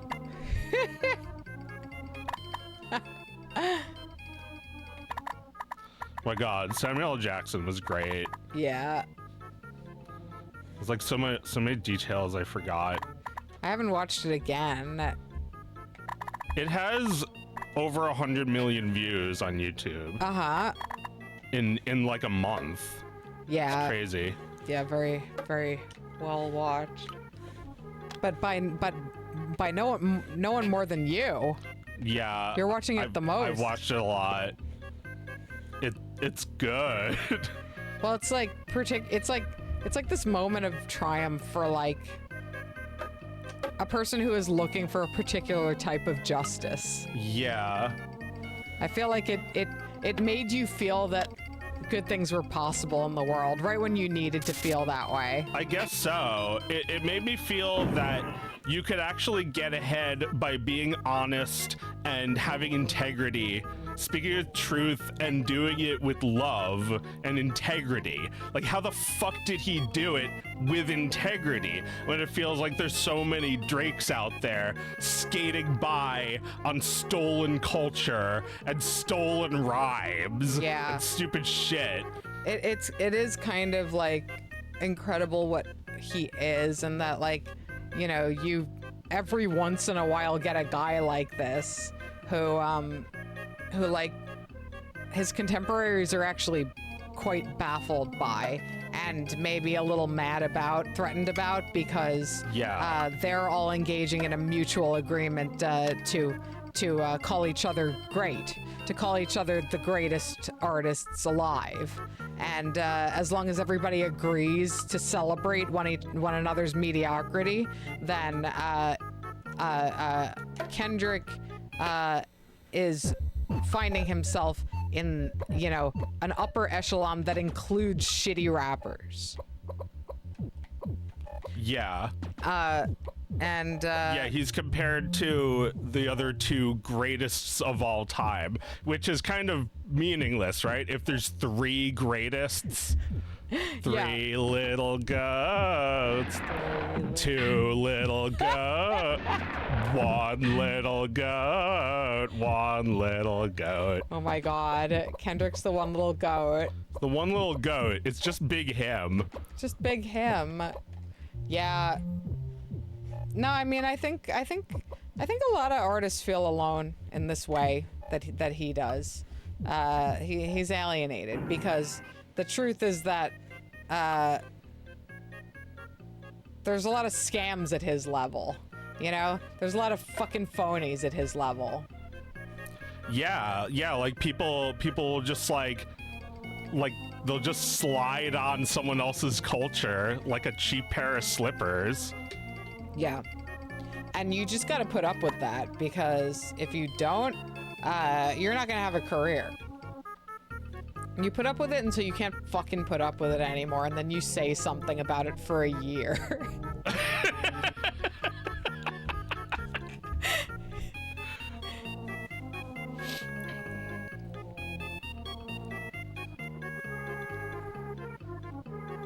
Yeah, you can't really tell that those are guys. That those are guys. But they're a guy. Bet you didn't know. That guy up there's actually a guy. He is a guy. I don't know why. It's really amazing that he got guys up there. It's like, I can imagine a lot of people watching that and peeing their pants seeing that. Guys like hanging off of a giant pole. Like sitting on top of a lamppost. Yeah, well, that's Philly, baby. That's what they do. That's what they do when the Eagles are playing the Super Bowl. They climb up on lampposts, and the lampposts just go like that. Oh, you guys can't see. I'm waving my arm around like it's made of rubber. That's what the lampposts do. That was like the night the Eagles won the Super Bowl in 2018. I was, of course, very excited like everybody else. And I went out into the street and everyone was having a great time.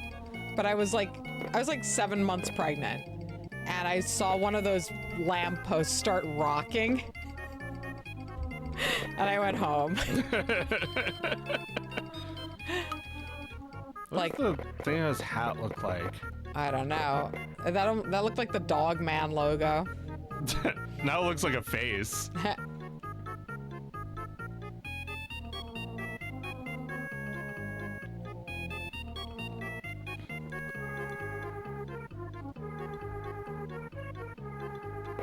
It's still a guy. That's right. I heard it's a guy, not something else. It's just a guy. Well, you ever feel like you have to do that? Like, there's a part of your art that's actually explained, like from person to person who shows it to them. They like explain the thing. It's like, that's a guy, and it's like, now you know. Yeah. It's like, that was there the whole time. There the whole time. There was a guy there the whole time. Well, there's a painting at the Louvre that's like a landscape. But if you look at the description, it says it's a painting of Diogenes, and you see he's in the corner realizing having his greatest epiphany in life when he sees a young boy drinking water out of his hands. He realizes he doesn't need anything. He got rid of everything except his cup, and when he saw this, he got rid of the cup too. Oh my god, and that's all explained in the text next to it? That's all explained if you know the story like I do. Oh. I just knew the story because that's my guy. Right, like a painting is supposed to evoke to you one of the greatest stories of all time. But it's like all the way in the corner, like this big. Yeah. You just gotta look for it. Well, yeah, like I was there with Joyce and she didn't know that. She didn't notice that about it. And I explained that to her and she like really likes the painting now that she understands it. Wow, yeah, it enhances your enjoyment of it. And sometimes it enhances your enjoyment of it. To know just why that is a guy makes so much sense. Now I think I can enjoy it. Put it in a museum. Diogenes was a guy who liked dogs and lived outside.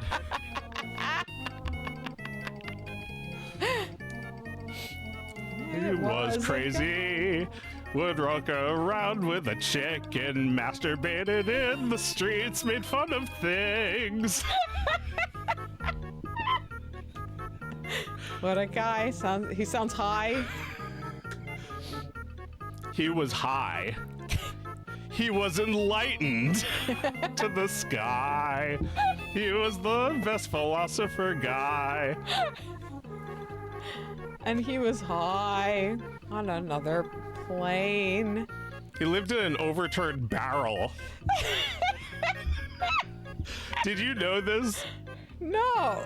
Oh, you didn't know about Diogenes? He's the best. He's like better than all of those other philosophers. He made fun of all of them. He was like the parody version. He's like the parody. He's like Dad or someone, like the parody that has more power level than anyone else. Oh my god. Because he had the better ideas. You know, his philosophy was cynicism. You know, the other competing ones were like stoicism. Yeah. But like, you know, cynicism is like, you know, it's not just like fuck everyone. I think it's like make fun of everyone. So when people are talking about the cynic, they're talking about that. Diogenes the cynic, yeah. Cynic means dog-like. Wow. I didn't know the origin of the cynic. This is what you do when you reject all. He wasn't a poor person at first. He just rejected all of that, got rid of his house and all of his belongings. Wow. I mean, this is the story. Like George Washington, I just choose to believe it's all true. Oh yeah, that was what was worth putting in a painting, not the truth. Well, I mean, there was also a painting of nature, which, you know, is its own lie, but also its own truth. Right. Yeah. Yeah, no, when you capture nature in a painting, you're capturing what you want to capture. Yeah. Something more real than reality. So yeah, something that you couldn't really make, something that you see as divine. Yes. Most philosophers were stinky, scraggly old bastards, yes. Yeah. I mean, he was pretty stinky. Food. He can't cook, can't clean, can't make their food. Can't make their food. Was always nude. He would walk around in the day with a lantern saying, "I'm looking for an honest man." Needs a woman to clean his things. I mean, can't cook, he can't clean, he can't do laundry, can't cook anything there, clip his toenails or cut his hair or anything. Sorry. I mean, I think, you know, he's number one, but number two top philosophers would definitely be, what's his name, like Hippocrates or something? The guy who died laughing at his own joke. These guys sound amazing when you describe them to me. Like, he had a mule, and he said something about giving wine to the mule, and he thought that was the funniest thing in the world and died because he laughed so hard. Like he just went home cackling about giving wine to the mule and just laid down and died. I don't know, maybe he just like started having convulsions from, you Died know, in the like street. his stomach just imploded from laughing He so died hard. at the marketplace. He was like out with like not even his mule. He was like talking to somebody else whose mule it was, and just got the idea in his head of that mule drinking wine, and it was so fucking funny he couldn't stop laughing. Yeah, maybe it was like how Mr. Burns was laughing for like days at something. Yeah. Well, yeah, he's just laughing so much. The guy with the mule like goes off and runs some errands and comes back and he's like, "You're still fucking laughing about that. Are you kidding me?" And then eventually he comes back again. He's all done with his errands for the day. He's about to go home with his mule. And he's like, "Dude, are you okay?" And like he was dead within like a half an hour. They couldn't revive him. But he wanted to die laughing. Right, he was trying to make it happen. Yeah. I mean, I think we all want to die laughing. I would love to die laughing. I mean, I sometimes feel like I'm going to die. That was, oh, no, never mind. Sometimes I feel like I'm going to die because I just cannot stop convulsing with laughter. I'm like, man, was it easier for me to laugh when I was a kid? But it's not. It's hard on my son too. A lot of the time I have to stop doing something that's making him laugh because he starts coughing or he gets the hiccups. Oh, He can't man. like he can't control himself. It always hurts to laugh. Yeah, I don't want to spoil what movie it was, but like something about just like just like laughing till the end. I guess there's a few movies that do that. Laughing until you're laughing yourself to death. Just, you know, like having a smile on your face as you die. Yeah, well, just, yeah, losing, right, as you described, the most I've ever laughed, I lost all oxygen, yeah. There was a Monty Python sketch about a fatal joke. And it's like, the joke is so funny and so deadly that we can't even tell you what it is. And like, they show like a reel of it being used in war and like people telling the joke to each other, like to kill each other. And like, yeah, like, I think the joke is like, my dog has no nose, how does he smell? Badly. And that's like the funniest joke in the world that's used in warfare. Universal joke that everyone in the world thinks is hilarious.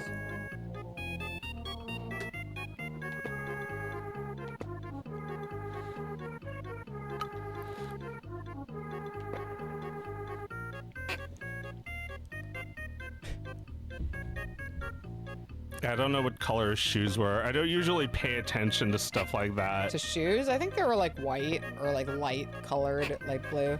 Yeah, maybe white.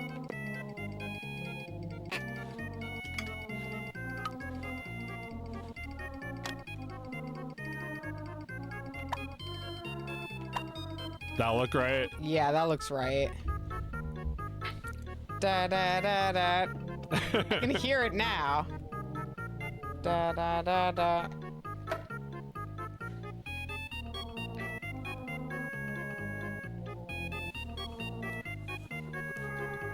All right.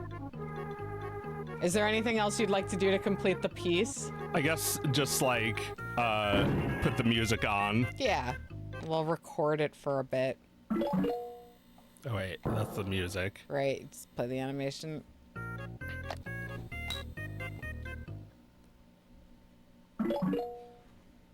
Is his arm uncolored? Should I fix that?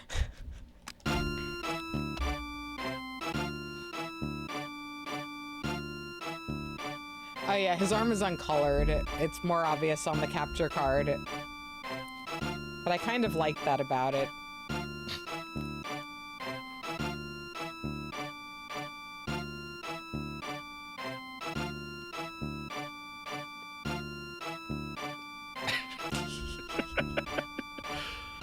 It's a Mario Paint classic. Like the ones we used to make when we were kids. Yeah, I love it. Like It's whatever great. whatever you're into at the time is what you make it in Mario Paint. That's true. Yeah, whatever is consuming us, Yes. it becomes a Mario Paint thing. This I definitely watch this over and over and over. It's like it's amazing what kind of noises Kendrick can turn into a chorus. It's great. Just for you.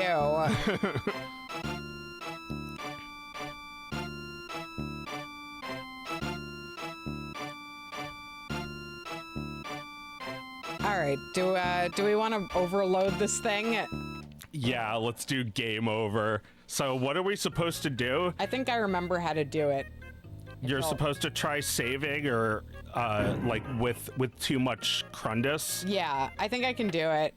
You want to do it? Can I try it? Yeah. I want to break our original Mario Paint cartridge that we played with. I mean, it might not even work. It might not even save over it if it has an error. That's I didn't true. even think of that. That's true. It might not. All right. Yeah, sorry, Drake.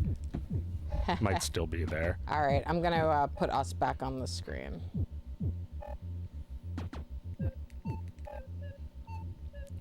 Okay.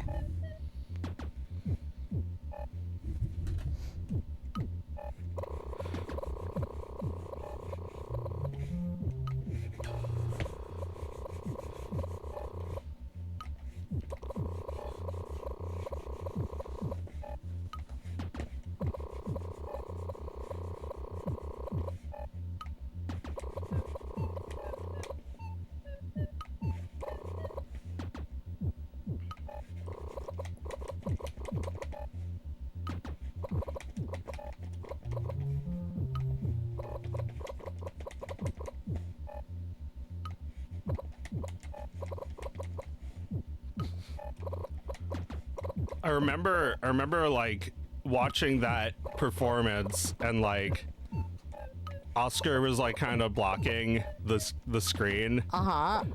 But like I didn't even try to like look around him because I was like thinking I'm going to watch this so many times.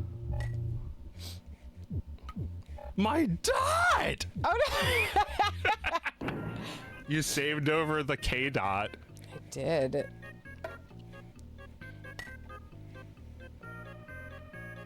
Let's send it up in a rocket ship.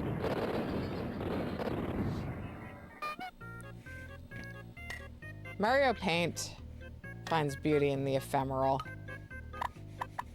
Ephemeral. You know, the things that'll disappear. The things that aren't meant to last. The temporal. The impermanent. Yes. Yes. No Mario Paint painting can last forever. Yeah. You get that shit on VHS and you move on. Well, yeah, we gotta save something else on this. I mean, I just wanna break this game. It sounds so cool to like. So is that all you have to do? No, you have to make some animation too. So this is actually changing my understanding of how images are made. I thought that like if they were the same resolution, they'd be close to the same size. They'd be the same amount of pixels, right? Yeah. I guess maybe even on the Super Nintendo, they save data in like chunks, the way they do with like JPEGs, and you can like kind of see it.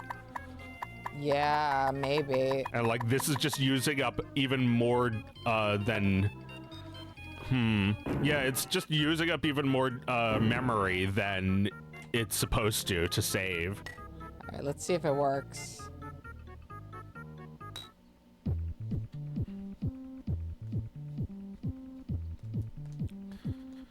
The season. There's no time getting eaten. I guess I can't get eaten.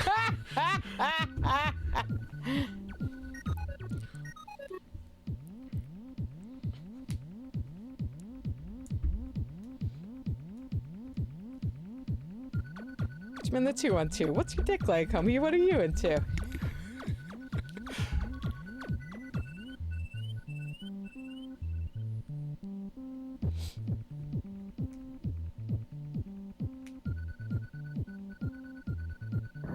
Yeah! Oh, we killed it. Nice. Cool. Yeah, something we've never seen before. Never seen before. It's something that has never been triggered on this cartridge before.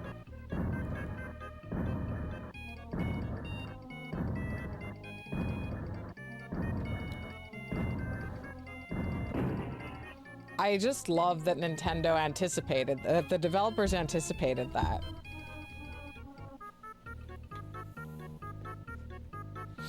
Anyway, any more Mario Paint things to enjoy tonight? We could do Nat Attack. Or Yeah. whatever. Yeah. Alright, I'll give it a shot. I might not get very far, but... Okay.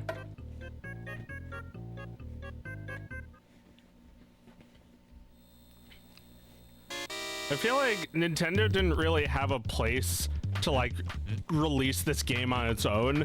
You couldn't just like buy like a cartridge of it because, you know, cartridges were probably still needed to be a little bit more expensive back then than like a disc would. Yes. Yeah, they didn't make like a fun pack or anything, did they, for mouse games? No, I mean, this was it, right? I guess so. There's a lot of fun in this pack. Oh, yeah. I really love this game. This is like an arcade game almost. Yeah, this is a classic Should game. be able to play this on arcade. Or even as like a mobile game. Nintendo has been resistant to it, but they've also done a lot of mobile games by this point. By the point this game was made? Oh no, by okay, now. Right. Like they've done Animal Crossing as a mobile game, Mario Kart, Mario, Pokemon. But the real shit, I think, would be Rhythm Heaven and, you know, something really simple like this. I realized I was thinking of the genre of game called Bullet Heaven. When you Bullet Heaven. Yeah, I have no idea what that means, but I hear it all the time. Bullet Hell? Yeah, now there's Bullet Heaven. Bullet Heaven?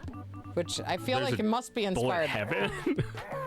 Yeah. What's the difference? I don't know. Is it like angel food cake and devil's food? Maybe, right? It's like, maybe it's cute Bullet Hell games or something. Oh, maybe. Bullets that heal you for real? Yeah, bullets. Well, maybe it's some sort of hybrid between Bullet Hell and Rhythm Heaven. Yeah, maybe. I can't get the damn camera out of my way. But yeah, Rhythm Heaven is that's such a fun game that I don't even know how you can obtain anymore. I don't know how we can play it. Oh, I guess we can get it for the Wii. Yeah, I'd be down for that. Bullet Heaven. Rhythm Heaven is a lot of fun. This glove is like, you know, when your sibling licks you. Yeah, that's how much pain it is. It's like you can't just wipe it off on your clothes. You have to wipe it off on them. It's like, fuck you. And then they go, ah! And you get them with their own lick.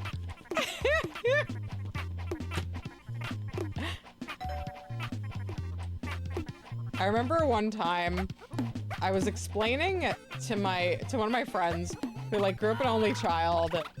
I was like, you know how it's like gross when like, you know, your sibling licks you? Like, you know how your sibling's saliva is disgusting? And he was like, no, I don't know what you're talking about. Ah, That I see. That must be some sort of genetic feature that children have, so they're not attracted to their siblings. Like it made no like it was purely like an anthropological idea to this person. It's like it's not quite that deep. It's just an attack. Just like, Well, yeah, but I think like as an only child, this person was never like spit was never used as biological warfare against him. no, yeah, you were only covered with your own spit. Yeah.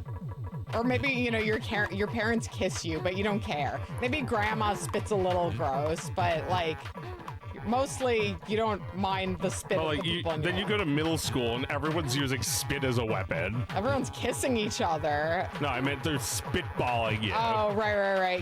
You're right. People do use spit My as God, weapons, that's what people. you think of. I think of getting spit on. Oh my God, no, I didn't get kissed in middle school. My God, these bugs!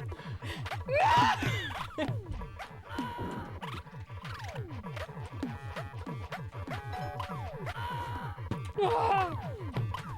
Oh yeah, when we played this game, our dog would go absolutely fucking insane every time the doorbell sound was played. Yeah. Flies at the very end, fast. No. This game has a good difficulty curve. I feel like Absolutely. it's like really satisfying to beat this level. Oh yeah, You absolutely. can do it. Oh fuck. La la. Look out for his like No. Look out for his like weird green condiment. What is that shit called? Look out for his relish. Wasabi. I got far. I'm satisfied. Okay, what should we play next? I don't know. We got like 20 minutes. Okay. What haven't we played? Let me look in the to play list.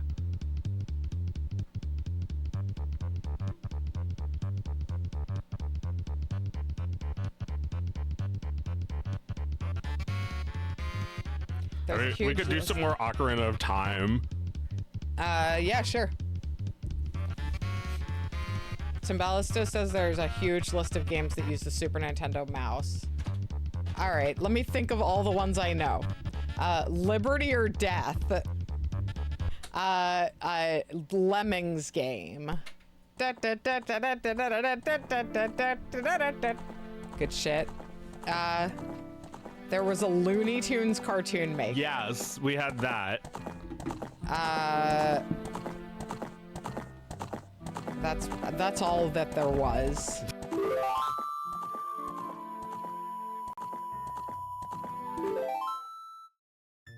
Yeah. Back, everybody. So I wanted to talk about this. Last time this text was all garbled. It was in Chinese or something. I thought, maybe someone who speaks Chinese was playing it, but it actually says Dorf, which is my older brother's save file from like 30 years ago. Yeah, this is from the 90s for sure. It's crazy how the first two are gone and this one is still here. Yeah, but it's still there. But like, when I saw this, it reminded me of something that like, my brother thought that after you do this, like you put the stones in here and then like pull the sword and become an adult, because he saw me play and do that. He thought that you wouldn't be able to go back in time and be a kid again and like get kid related things. He thought that you'd have to do all of it before you go. And then when he found out that you could go back, he was like disappointed. And I think this is where he stopped. He realized that like, it wasn't the game he was expecting. Yeah. The way he plays games is like he double checks like everything. He like rules out every possibility. And I always say like, dude, the game's not that deep. And like, I think he wants the game to be that deep. Yeah. Which is cool. Although I think, yeah, that's what he was thinking, that you would not be able to be a kid again. Yeah, I see. No, I understand. Like, because there is something inherently heartbreaking about that. In the way that, like, you know, Aerith dying is heartbreaking because the game is forcing you to leave something behind. Yeah. And for a lot of people at, you know, certain points in their life, that is of great significance to them, you know? And he was probably at a place in his life where that is exactly the sort of sadness he was looking for. Yeah. You know, he was looking for something like that. He was looking for a game to, like, tell him what it would be like to let go like that. Yeah. And the idea that you could go back and, like, that nothing you did before that actually had meaning because there's no time when your actions can't be undone.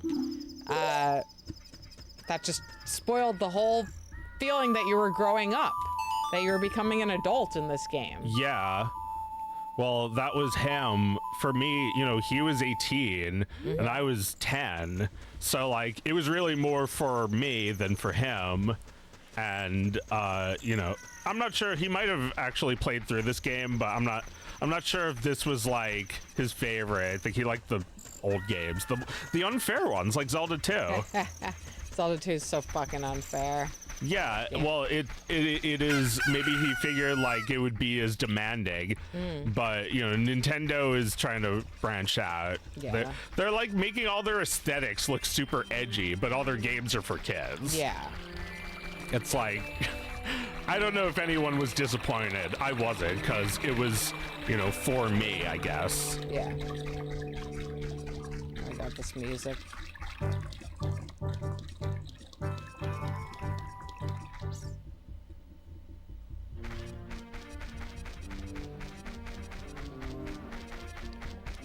Yeah, the fairy does get a little bit annoying, but it is pretty helpful. Yeah, the fairy does help you. Maybe. I didn't know where I was supposed to go. I feel like that's still better. Like, just having, like, the fairy beep you is still better than having, like, a million, like, objective menus to look through. You know, in a game like this, is just like, kill, slice, grass, kill grass. My brain is kind of off.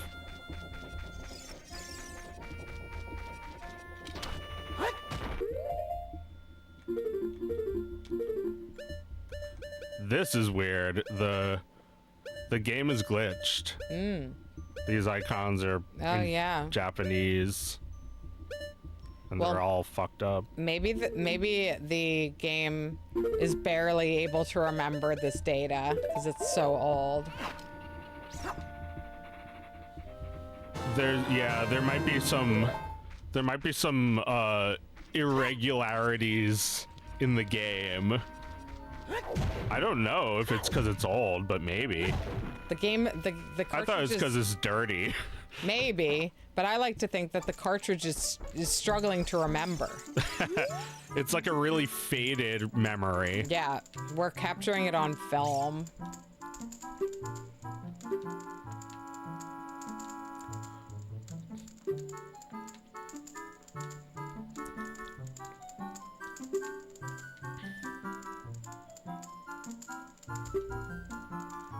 Wow. Kind of cool.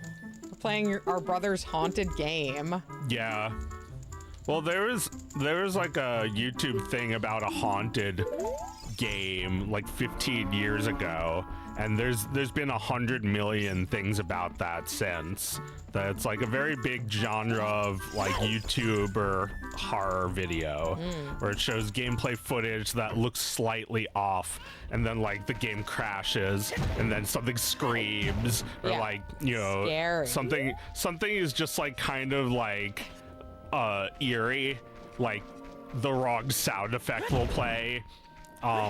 Yeah, like we had this like I feel like I could make a YouTube video about the ColecoVision Lowly Worm game that we had, that ran off of a tape deck, not a cartridge, like literally a tape deck. there were games whose data was read that way, like a you know, that big little 2-reel tape, and we played this game, and it was like basically like just like a walking simulator. Like you're just driving around lowly, clicking on things and they animate when you click them. No real play, just exploring. It was just cute. It's just cute. Just cute fun. Yeah. So like level 1, it's kind of like an overview of all the levels, but you see like a loading screen and it tells you what game is coming. And the loading screen is pretty long. And it's just like lolly worm like boxing around the screen like a screensaver. And it's playing the theme music for that, like for town. It's like Main Street Town, and it's playing like you know, whatever the hell the song is for Main Street while you're waiting for it to load. And then you play Main Street. And then you play some other place after that. And then the kids start to take cover when you get to the farm, and the loading screen is like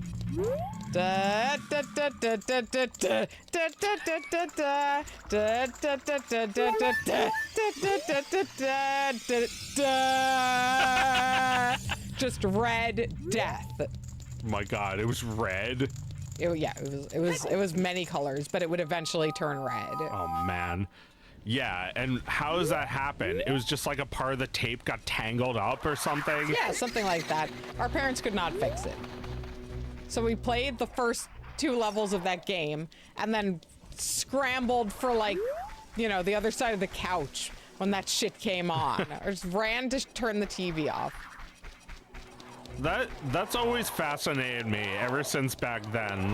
Like you could put a game on a little cassette like that. I know. I can't believe they could do that. Well, they could barely do it. It scared the shit out of us because it didn't work. Well, I think it was like some of the... Oh, there he is. Some of it was like snipped off, right? The farm level was like cut off of the tape. Yeah. Yeah, right. It might have been cut off. Yeah. Like some dad who gave it to our dad snipped it off. He was like, how about this? You take half of the game and I'll take the other half. And then we don't have to trade it back and forth anymore. Maybe somebody who was really, some dad who was really fascinated with it, was like, how does it work? Is like fucked with it too much and like ripped the tape out by accident. Yeah. Had to put it back all ruined. Well, the kids are still playing it. Yeah, I mean, pretty broken. You know, we remember that part and nothing else. Yeah. Yeah, I'd love to look up that game and actually see somebody play through that level. I don't even know what the farm looks like. I don't know, actually. Would you want to see what it looks like? I've seen what it looks like, yeah. Oh yeah, I looked it up. All right, I'll have to look it up. We should nominate that for most obscurest game we know.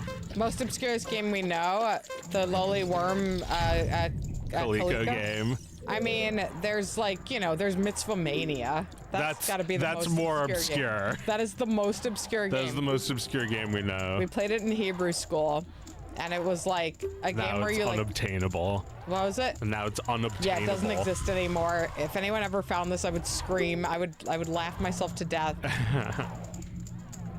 It's just like some game where it's just some shitty little Windows game where you're sliding around collecting mitzvahs as they appear. Just like a Neopets mini game. Yeah. Just like a Snake, kinda. Yeah, kind of like Snake, where you just move faster all the time. The guy would appear and chase you around the screen. Yes, he was a bad guy, and it was Jewish for some reason. It was Jewish. Don't ask why. The items were like a star and like a menorah. I had no idea what anything was in that game. Even the player, like, I thought it was like a guy, but it was like a bag. Yeah, I thought it was a guy with a big open mouth, but it's just a bag with like slidey little feet on it. Yeah. Collecting mitzvahs. I was able to find a picture of it, but not the game. Not the game. Well, one time I ordered a copy of it from like some like really, really old school software retailer. I ordered it, and like 2 days later, they sent me a refund and said they didn't have it. Damn it. Fell. Yeah, I've seen that site, and I also was thinking there's no way they really have that. I had to know. No, they don't really have it. Just haven't ever removed anything from their store. Yeah. They don't know what they have. No. So yeah, Mitzvah Mania, as far as I know, it's still sitting in the basement of our temple computer lab. Oh yeah, maybe they have it. They might have it. Yeah, they might have a floppy disk of it. Maybe. We could just copy that floppy. Yeah. Although, do they have the computers? They probably, well, No, they don't have the computers anymore. we would have to copy it at home. Yeah, we'd have to take the floppy. I cannot imagine anyone wants it. Give it to us. You're not even using it. Let me borrow it.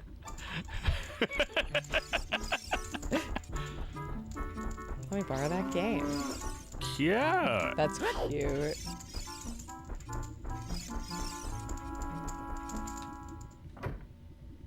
Lost media enthusiasts would go crazy for Mitzvah Mania. I mean, not really. I feel like only we care about it, right? We're the only ones on Earth who care about it. Because, like, Mitzvah Mania provided something at a very specific time when you were in Hebrew school and you wanted to play a game instead of learn. Instead of learn, and they were okay with me playing it because it was called Mitzvah Mania. Yeah, because it's vaguely related.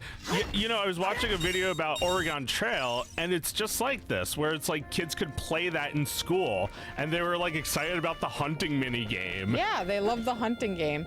Oh yeah, did you watch the video about that? The game history? Some of it. I didn't see the whole thing, but yeah, I found it fascinating that like there was like this moment, right, where you could have like something like that be like something new and like provide something like it's not quite a shooting gallery and a carnival, but it is close in some ways. It's like you do get to have fun here in school, and in our case, Hebrew school. Yeah, exactly. You know, like it's not exactly Pac-Man, but it's close. Did I just come in here? Yes. Like 3 times?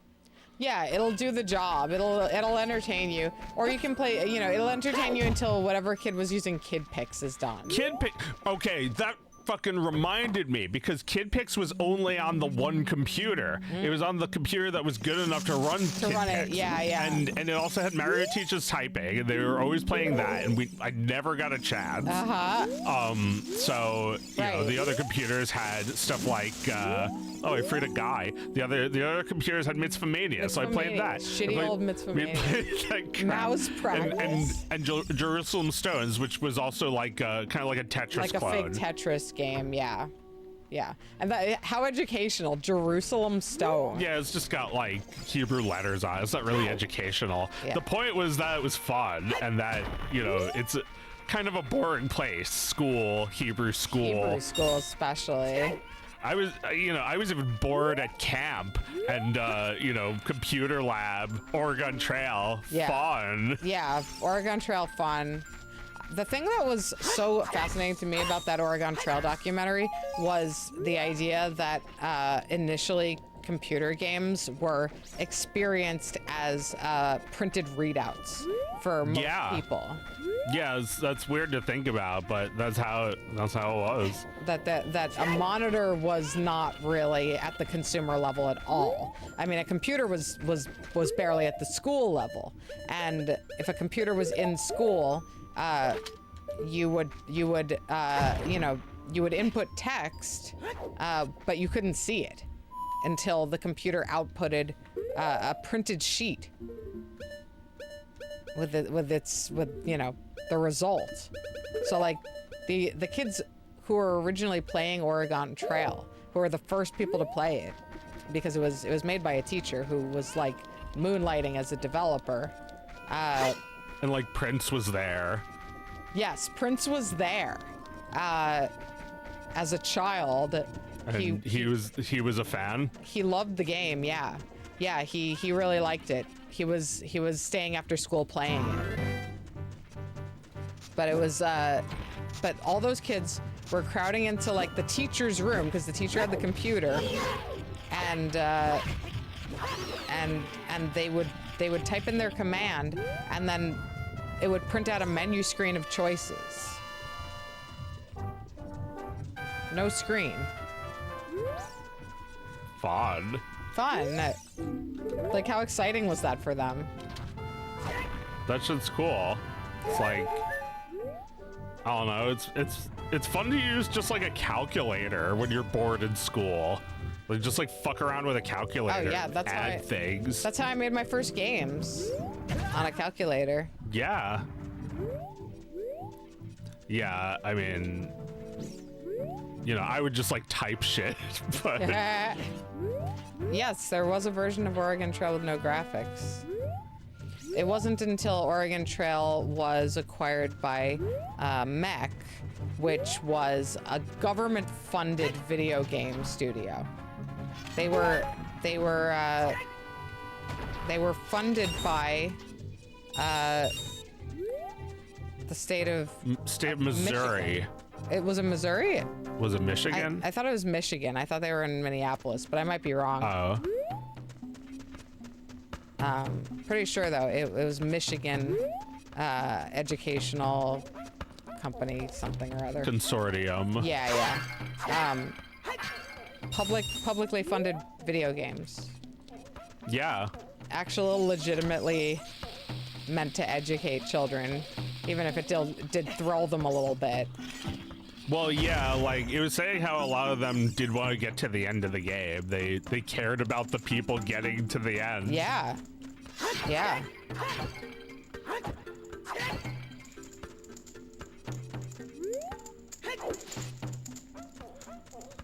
Yeah, I didn't play that in school, but I played it in camp once. And in school, I played a game called Cross Country. Yeah, I remember Cross Country. You were a truck driver. Yeah, that was fun. Apparently, Cross Country was made in many countries. It was a popular game, and I actually was just reading the Blue Sky feed of somebody I follow who loves to like unearth lost video games, and they were really excited because they had just found Cross Country Vancouver. Cool. Like Cross Country BC. Yeah. Pretty cool. Yeah, I only played the USA one, but I hear there's a lot of cross countries. I don't remember it too well. I just remember it being fun and like slightly educational. I remember it just being kind of chill, like there was no like conflict, right? You were just kind of like driving at night and sleeping whenever you needed to sleep. Yeah. And just like driving a certain amount of distance, and you just see like the rain on the windshield wipers and shit. It's atmospheric. Chill game. Yeah, it's like compared to like where in the world is Carmen San Diego, it's like not a chill game. No, there's a lot of reading. I didn't really get it. I like Cross Country more because it's just like whatever. Well, Carmen San Diego is just like, oh fuck, you flew to the wrong place and another day went by. Now you gotta fly back. I just wanted to go around the country and have fun. Like you're off the trail now. You're gonna pay a debt for this, like you wouldn't believe. You'll never catch her again. Cross country, you're just. This is the same thing with Sim City, and then they made Sim Town, which is like the kid version. It's fun. Fun. You can fuck around. I don't think I ever played Sim Town, but I know what you mean. I like Sim Town. Sim City, you just like spend all your money and then you're broke and you can't pull yourself out of debt. That was Sim City for me. I have to go to the top of the mountain.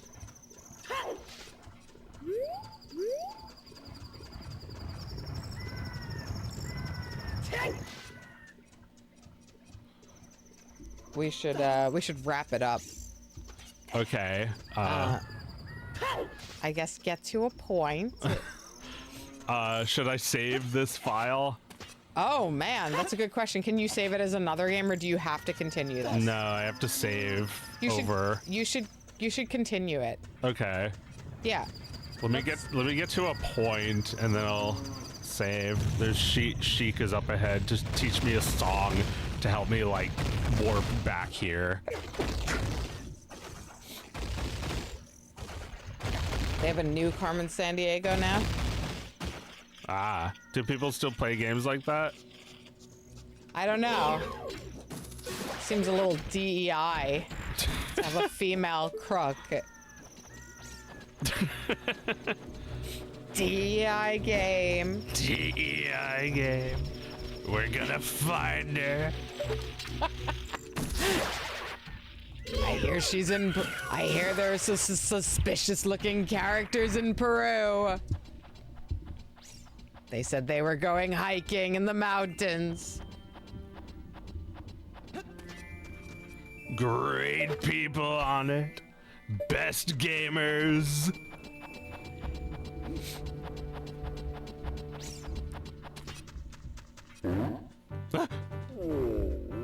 This guy. Man, it's tough not being that guy when, you know, when you need to get up and you just like complain about it. Oh yeah. Oh. Oh. Okay, so You're gonna get to a point at Death Mountain Crater. yes, that's the plan. Just the sound of just like distant screams. Oh, we should go into the fire temple because I want to talk about something real quick. All right. It's gonna be the last thing. All right. Well, first I need to find out how to get there. Artie, I guess never got the hook shot, so you can't like do any of the things you need it for. Is this right?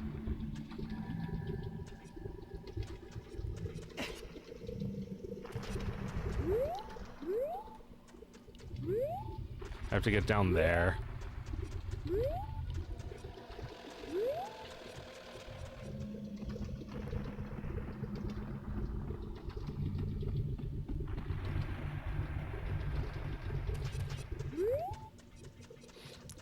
Well, all right, I'll just start talking about it. So like there was like a sound clip of like Muslims praying that they removed because like in like later versions of this game.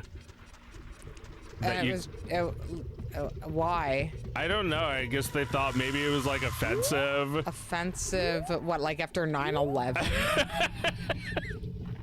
That sounds like some post 9/11 shit. That does sound like some post 9/11 shit, yeah. The sound of Muslims praying. It was just like mixed into the music. Oh my god. It's like, what am I supposed to do here? Throw a bomb at that? Die? Just die in my game. Just die. Please just die. I made a whole game. Please just die once. You can die once. You're gonna love the You death can die once in my game, Larry. He played my game. He didn't say anything about it. He didn't die once. I don't know what I'm supposed to say about this. Oh, what did you do? Oh, I had no fun with the game. It was too hard.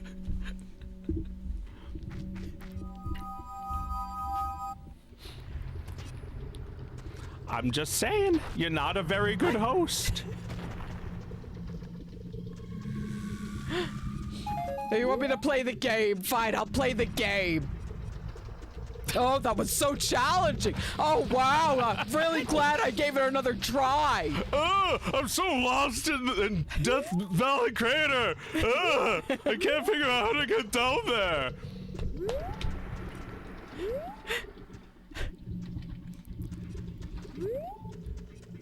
It's Death Mountain, Larry. You'd know that if you played my game. I love this. Richard Kind specifically as Larry's cousin. As like the developer of Ocarina of Time, who like really wants you to like focus on this puzzle, even though you just told mom that you were about to get to a point, and it feels like now it's gonna be like another hour before you figure the fuck out what to do. And it's like tension is building on both sides. Yes. It's like, this is a Richard Kind thing to do. Yes. Like, fuck you, Richard Kind. You curse me with this game Yeah. that I love. How dare he make this game and make it so hard and so Larry, long. it's not that hard.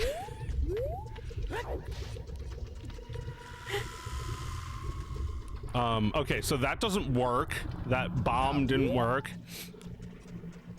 Is the game fucked? I did everything. I went and got the fire tunic. What do you want from me? Got the fucking fire tunic. It's like he's like yelling at the game designer as if they were like a security guard, like keeping him from entering. There's like a wall here.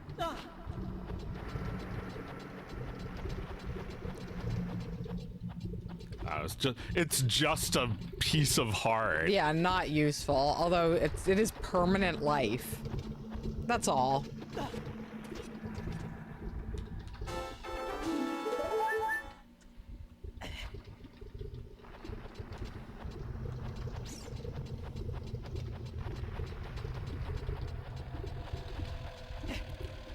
Hey, look, you want me to play the game? Here, I'll die. I'll die over and over again. I got a piece of heart.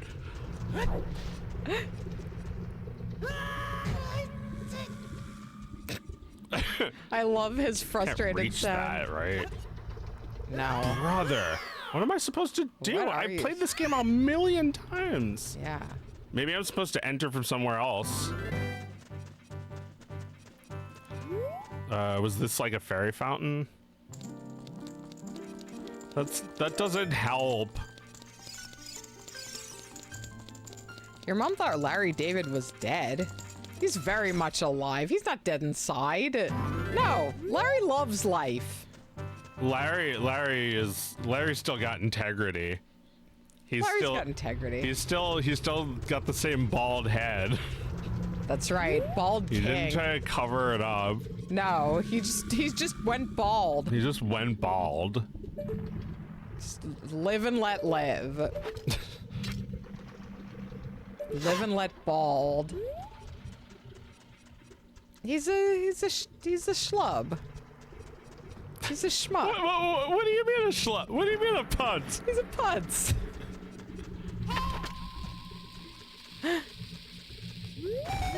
Like Jason Alexander playing Jason Alexander. Yeah. Not realizing his character's supposed to be a putz. Thinking his character's just supposed to be right all the time. Well, like, what does he think? That George is like a tragic character? Maybe. Or he just like No. sees George as himself, so he can't see him as a putz. He's like, I was just playing myself. I wasn't being no, it's Jason Alexander who says he's the putz, and Larry David. Oh, Larry David is like defending the character, saying like he. right. Yeah, right, it yeah. was the other way. Yeah, Jesus, yeah. I remembered it all wrong. What am I supposed to fucking do? Not that, I don't think. Right, Larry thinks Jason Alexander's character has integrity. Yeah. Well, he defends like that character. Yeah. He's right. He's just right. He's right. He's right. When he's at the doctor and it moves and he's tormented by it, he's right. Damn I mean, it. everything that George is tormented by in the greatest years of Seinfeld is something that we are all pretty much tormented by, right? You mean just like being Jewish and paranoid about everyone and everything? Yes. Like you don't know who to trust. Like everyone's just lying about the stupidest shit. That is like I love that. I love that one with like Ben Affleck's eye. I was watching that recently, where he's just like he stabs him through the eye with a stick, and then he's mad about something else. He's like, "Oh no, I'm not so mad about the eye. I'm mad that you didn't sing Happy Birthday. What's the matter, Larry? You don't bring a gift? Yeah, you said no gifts. Come on, Larry. Everyone knows that's bullshit. You bring a gift. It's like, what the fuck? Right. I said no gifts. Yeah, It's like, right. it's like you didn't sing Happy Birthday. I don't like Happy Birthday. It's stupid. It's a dumb song. Right. But that's the thing he gets in trouble for. What he gets in trouble for What he's not so bringing worried a gift about. when they said no gifts. And no, what he's worried about is trying to find a home for the skewer that he picked up. Yes. And there's nowhere to put it. He's worried about trying to fuck someone because his wife said it was okay. His wife dared him to try and find someone else to fuck. And he's failing miserably at it. And yeah, he's walking around with the stick, complaining about it, and everyone's like trying to reassure him. He's like, Larry, it's fine, just put it down anywhere. And like instead, he just like holds on to it until eventually he stabs someone through the eye with it. Right, and then he leaves the party with Ben Affleck and Ben Stiller mad about the no gifts thing, not about the eye. Well, yeah, it's just like, how can you, like, I realize that my cartoon is like a little bit like Curb Your Enthusiasm, but with like fantasy elements to it. Where like, you know, he's back. Hitler is back. But like, sometimes that has nothing to do with the Nazis, but it's still like about being paranoid and Jewish. Like, oh no, we're about to die. We have to go to space to survive. Like, we're about to get hit with another planet. Like, these are the kind of things that I worry about. Like, a species from another planet is gonna come here and like kill us if we're too mean to them or something. It's like a bird chicken. It's like a bird with like cybernetic implants that like has no goal. But if you like threaten it, then it'll respond with aggression, like the Iron Giant. Like, these are the kind of ideas that I think are very like Jewish. Yeah, man. Paranoia, man. Paranoia. Well, yeah, I like the people who don't like my game find it very irritating that the character is constantly fantasizing about Adolf Hitler in her shower or Adolf Hitler in the woods. Like right on schedule as a teenage girl turning into a sexual being. She's terrified of Hitler invading her space. Like, it is just like it is the paranoid machinations of a Jew.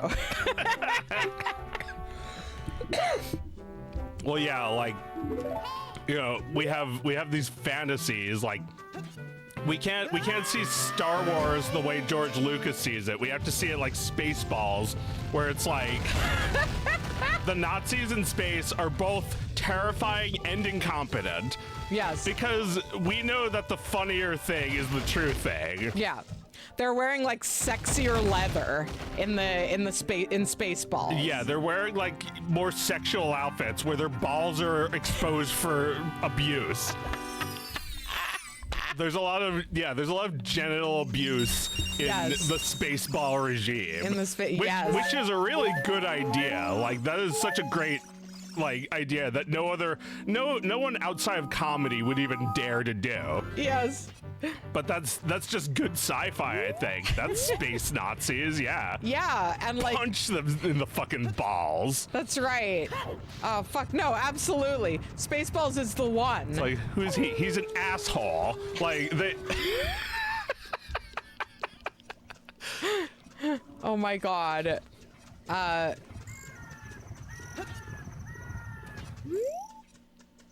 Yeah, and like, you know, just the ludicrous speed, the ridiculousness of their ships. It's amazing that like you can speak a lot of truth in comedy that, like, you know, maybe Star Wars would try to show them a little bit more dignified, looking like knights a little bit. Yeah, you're right. I mean, I mean, Star Wars over time, like, the Stormtrooper has become like a mascot that people enjoy wearing. They like to imagine themselves as Stormtroopers. But like, those stormtroopers are hilariously incompetent, even in Star Wars. They always get shot and they always miss. Right, right. But it's not as obviously a joke. It's like it's not played for humor. You're not supposed to even think about it. no, you're supposed to just watch your heroes shoot a whole bunch of them. But like, what we're here for is how fucking stupid they are. That's why you call the movie Spaceballs. You name it after the villain because you're making fun of the Nazis. And they immediately guard their balls as soon as anyone's mad. Yeah, and you know what these fucking cowards do when the tides start to turn on them? They all fucking bail from the ship. Yeah. They abandon ship. They trip over one another to get on the fucking escape pods. Pizza to go! Yep, they just laugh as they jet the fuck out of there. Yeah, it's like, I'm the president. Who the fuck cares? I'm the bearded lady. It's true, like, the president and Dark Helmet and Colonel Sanders, they get no respect in the end. They're all left to explode. It's so sad. Yes, and America and the planet of the apes gets sacked with them. Yeah. Like Earth gets sacked with those guys. They're the original fucking man on this planet.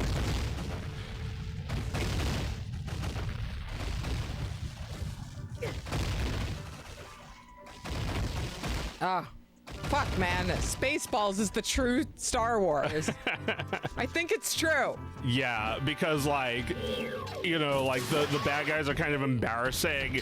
I feel like that's what it will be like in space when there's just, like, you know, like, thousands of years of, like, culture sharing between galaxies. And it's like these fuckers in space that are trying to, like, kill everybody by destroying their planets. This took, like, 10,000 years before this could happen. Yeah. Like, you know, this weapon has finally been invented that these fucking, like, guys in hoods have been waiting tens of thousands of years to happen.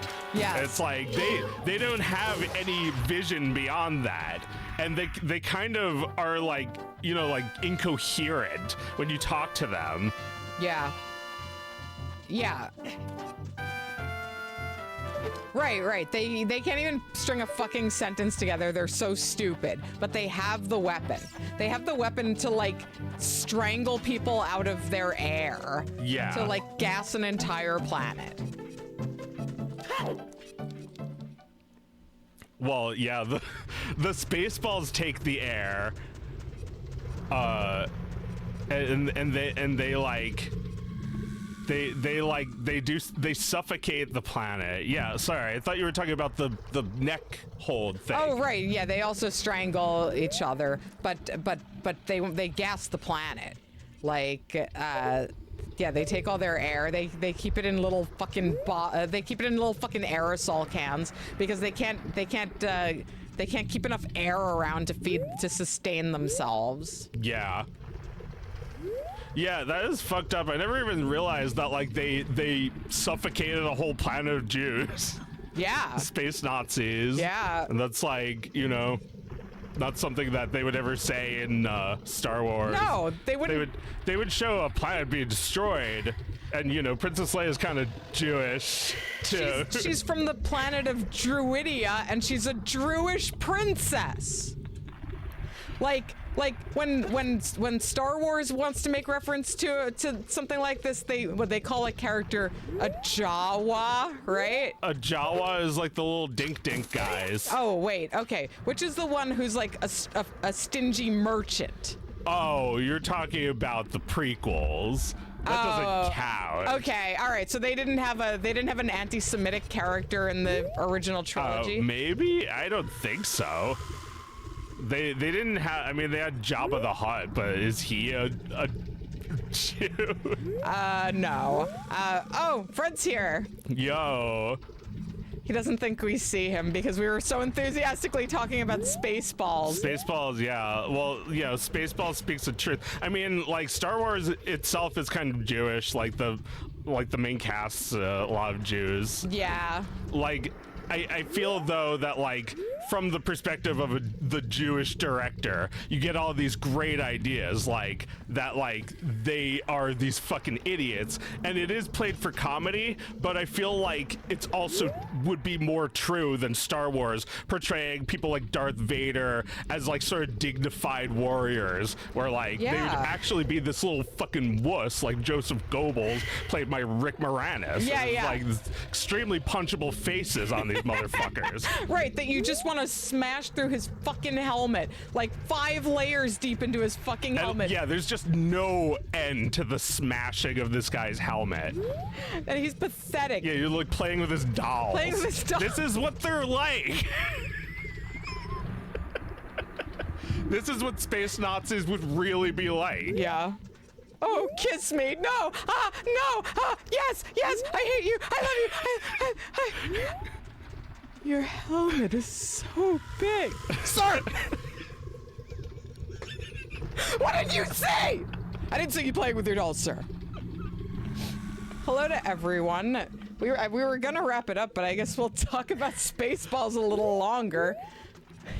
I want to get to the point that I promised, and I have no idea what to do. Maybe I'm not even ready. I thought I just needed the hook shot, but there's nowhere to hook shot to, and all these fucking boulders are the like unbobbable ones. Oh, you've been struggling for a very long time. There's no like floating around in this Zelda. No, you can't like just jump in the air, right? No. Like, jump all over the air. No, I can't just float there. I could hook shot, but I can't reach. How the hell are you supposed to do this? Do you remember this being hard? No, I remember just walking over. Do you think there's a problem with the game? Oh my god. Well, yeah, like, so this file is like 30 years old. It's called Dwarf. That's my brother's file. We're playing an ancient game and we're trying to take it into the future. But like, I don't know if, you know, I hit save before. I don't even know if it'll still be there when we load it up again. Because there's like some weird glitches, like the name and, you know, the text was Japanese, and like the icons are all fucked up. I suppose it was a fool's errand to ever think that we could take this relic of the past into the future with us. Well, it could, yeah, I mean, it could just be like unsolvable, but I feel like it's supposed to look like that. Like maybe I'm supposed to figure out something else, like it was supposed to come around somewhere. I guess we'll find out, huh? All right, we'll do a few more minutes and then we'll call it a night. Maybe warp to the forest.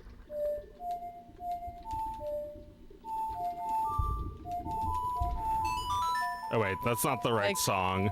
Can we talk about Mel Brooks playing yogurt? And how he's just like that was the first Yoda I saw. Yeah. That's true Yoda to me. Is this little old man with sparkly makeup on going, you can read it. No, I'm just clearing my throat. Yeah, well, Yoda in comparison is like kind of different. He's like, you know, he speaks with like a weird voice, but like a fantasy weird voice. Yeah. Yeah, totally different. I don't see any life behind those eyes. Well, Yoda had a lot more life when he was a puppet. Yeah. Then they like turned him into a CG, and he looks like, you know, PlayStation. Yeah. And then they turned him into Baby. No! Yeah, they turned him into Baby. I've been looking at that shit for fucking years at this point. Yeah.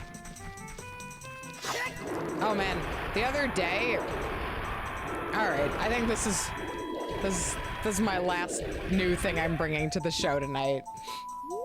The other day, I found myself in a hobby toy store with my son, explaining to him, because he asked me directly, why I don't like Funko Pops. Yeah. Because he thinks they're cool. And so I was just like, All right, well, I guess I need to try and describe to him why I don't like this without, you know, making him feel like he has to listen to me. I just said like, well, I love all these characters. I love, and I was like pointing to all the ones that I was standing in front of. I was like, you know, I love Pikachu, and I love Winnie the Pooh, and I love this Disney character, and I love all these characters. But like, all these, I like the way they're drawn in the thing they're drawn. I like the way they're designed in the thing they were made in, and I don't really like the design of the Funko Pops because they all kind of look the same to me. Yeah. I said that. And then the other thing I said was, I also just don't think they're good toys because they're supposed to be in these boxes. You're not supposed to like bend them or play with them or do anything with them. So I don't think they're good toys. And that was a satisfying answer for him. So then I was just like staring at them for a while after that. And I noticed, like, I never look at the boxes. I noticed that like in the corner of each one, there is a number. And Yeah. I'm assuming that the number represents which number character it is, right? Because there's ones that are like in the 2000s at this point. So I was trying to find the lowest number I could find, the earliest Funko Pop I could find. And I found number 6. I was looking at an entire fucking wall, by the way. I found number 6. Do you want to take a guess what number 6 was? Superman? No, that's a good guess though. It was Lord Voldemort, Oh. which is actually surprising. Yeah. Because you would think there would be like 4 I did other it. Harry Potter characters Found before. the shortcut. You did it. I took the long cut. I even went back and went back. Shit. I didn't have to do any of that. Whoops. So yeah, that is surprising that number 6 was Lord Voldemort, right? So what was the first one? Harry Potter, Ron Weasley, Hagrid, Hermione. Is that 6? Is that 5? I think that was 5. Like Yeah. Hedwig. Like I don't fucking. Yeah. Anyway, Lord Voldemort is number 6. Yeah. You know the difference in price between Lord Voldemort and number 2000? A lot. None. No None. difference. It's No all the difference. same Same shit. fucking price. Same fucking price. No increase in value whatsoever. Huh. I think Funko Pops have found like, you know, there's no like one group of people who buy them. It's just the people who are fans of the character would buy those or like get them bought for them as gifts. There's no Funko collectors. I mean, I feel like it's mostly people who just are a fan of the character. Yeah. And it's like that is a thing they own. Right, they made a version of it that you can buy if you're a fan of that thing. I mean, no, there's Funko collectors, but like, I feel like that's not where they really sell if there's no like long-term value. Yeah, no, there is They no must just value. be a big fan of every character. And it's like, maybe if you amass a certain amount of Funko Pops, then your collection will have some value. But only to another collector who's willing to buy the whole set. Well, like it is possible that you're just a fan of brands. Like, Fan of brands. yeah, like here for the brands. another thing that I saw at this store was a big box of Netflix stuff. Oh. It was a Netflix swag box. It was like $200, and it had shit from Stranger Things, Bridgerton, some other show like Skins or something like that. I don't know what other fucking shows it was, but it was just a bunch of popular shows on Netflix. They were not like, you know, they were not all of the same genre or anything like that. Uh-huh. It was just, if you're a fan of Netflix, you would drop $200 on a box of Netflix things. Like Netflix merch. Yeah. It's a box of Netflix merch. You get all of it. You don't get like Stranger Things merch. You get all of it. So you have to be a big fan of what Netflix does and stands for. Yeah. And who is actually a fan of Netflix? Most people probably just like the autoplay, and it's like you don't get hassled. Yeah, like, it's cheap. It's a cheap way to watch TV all day. yeah. Well, like that's gross though. That thing about like what was it like? Your second screen writing. Yeah, second screen writing, where you're writing with Should be the ashamed. presumption that people are not looking at the screen while. That's the sound effect. Did you hear it? Oh.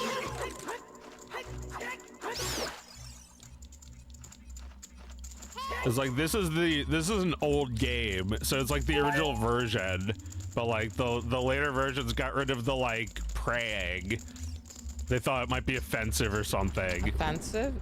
I can't quite hear it. Yeah, where is it? It got censored. I turn it up. It's like it goes away when the bats appear. Oh, I see. It's like a certain part of the song.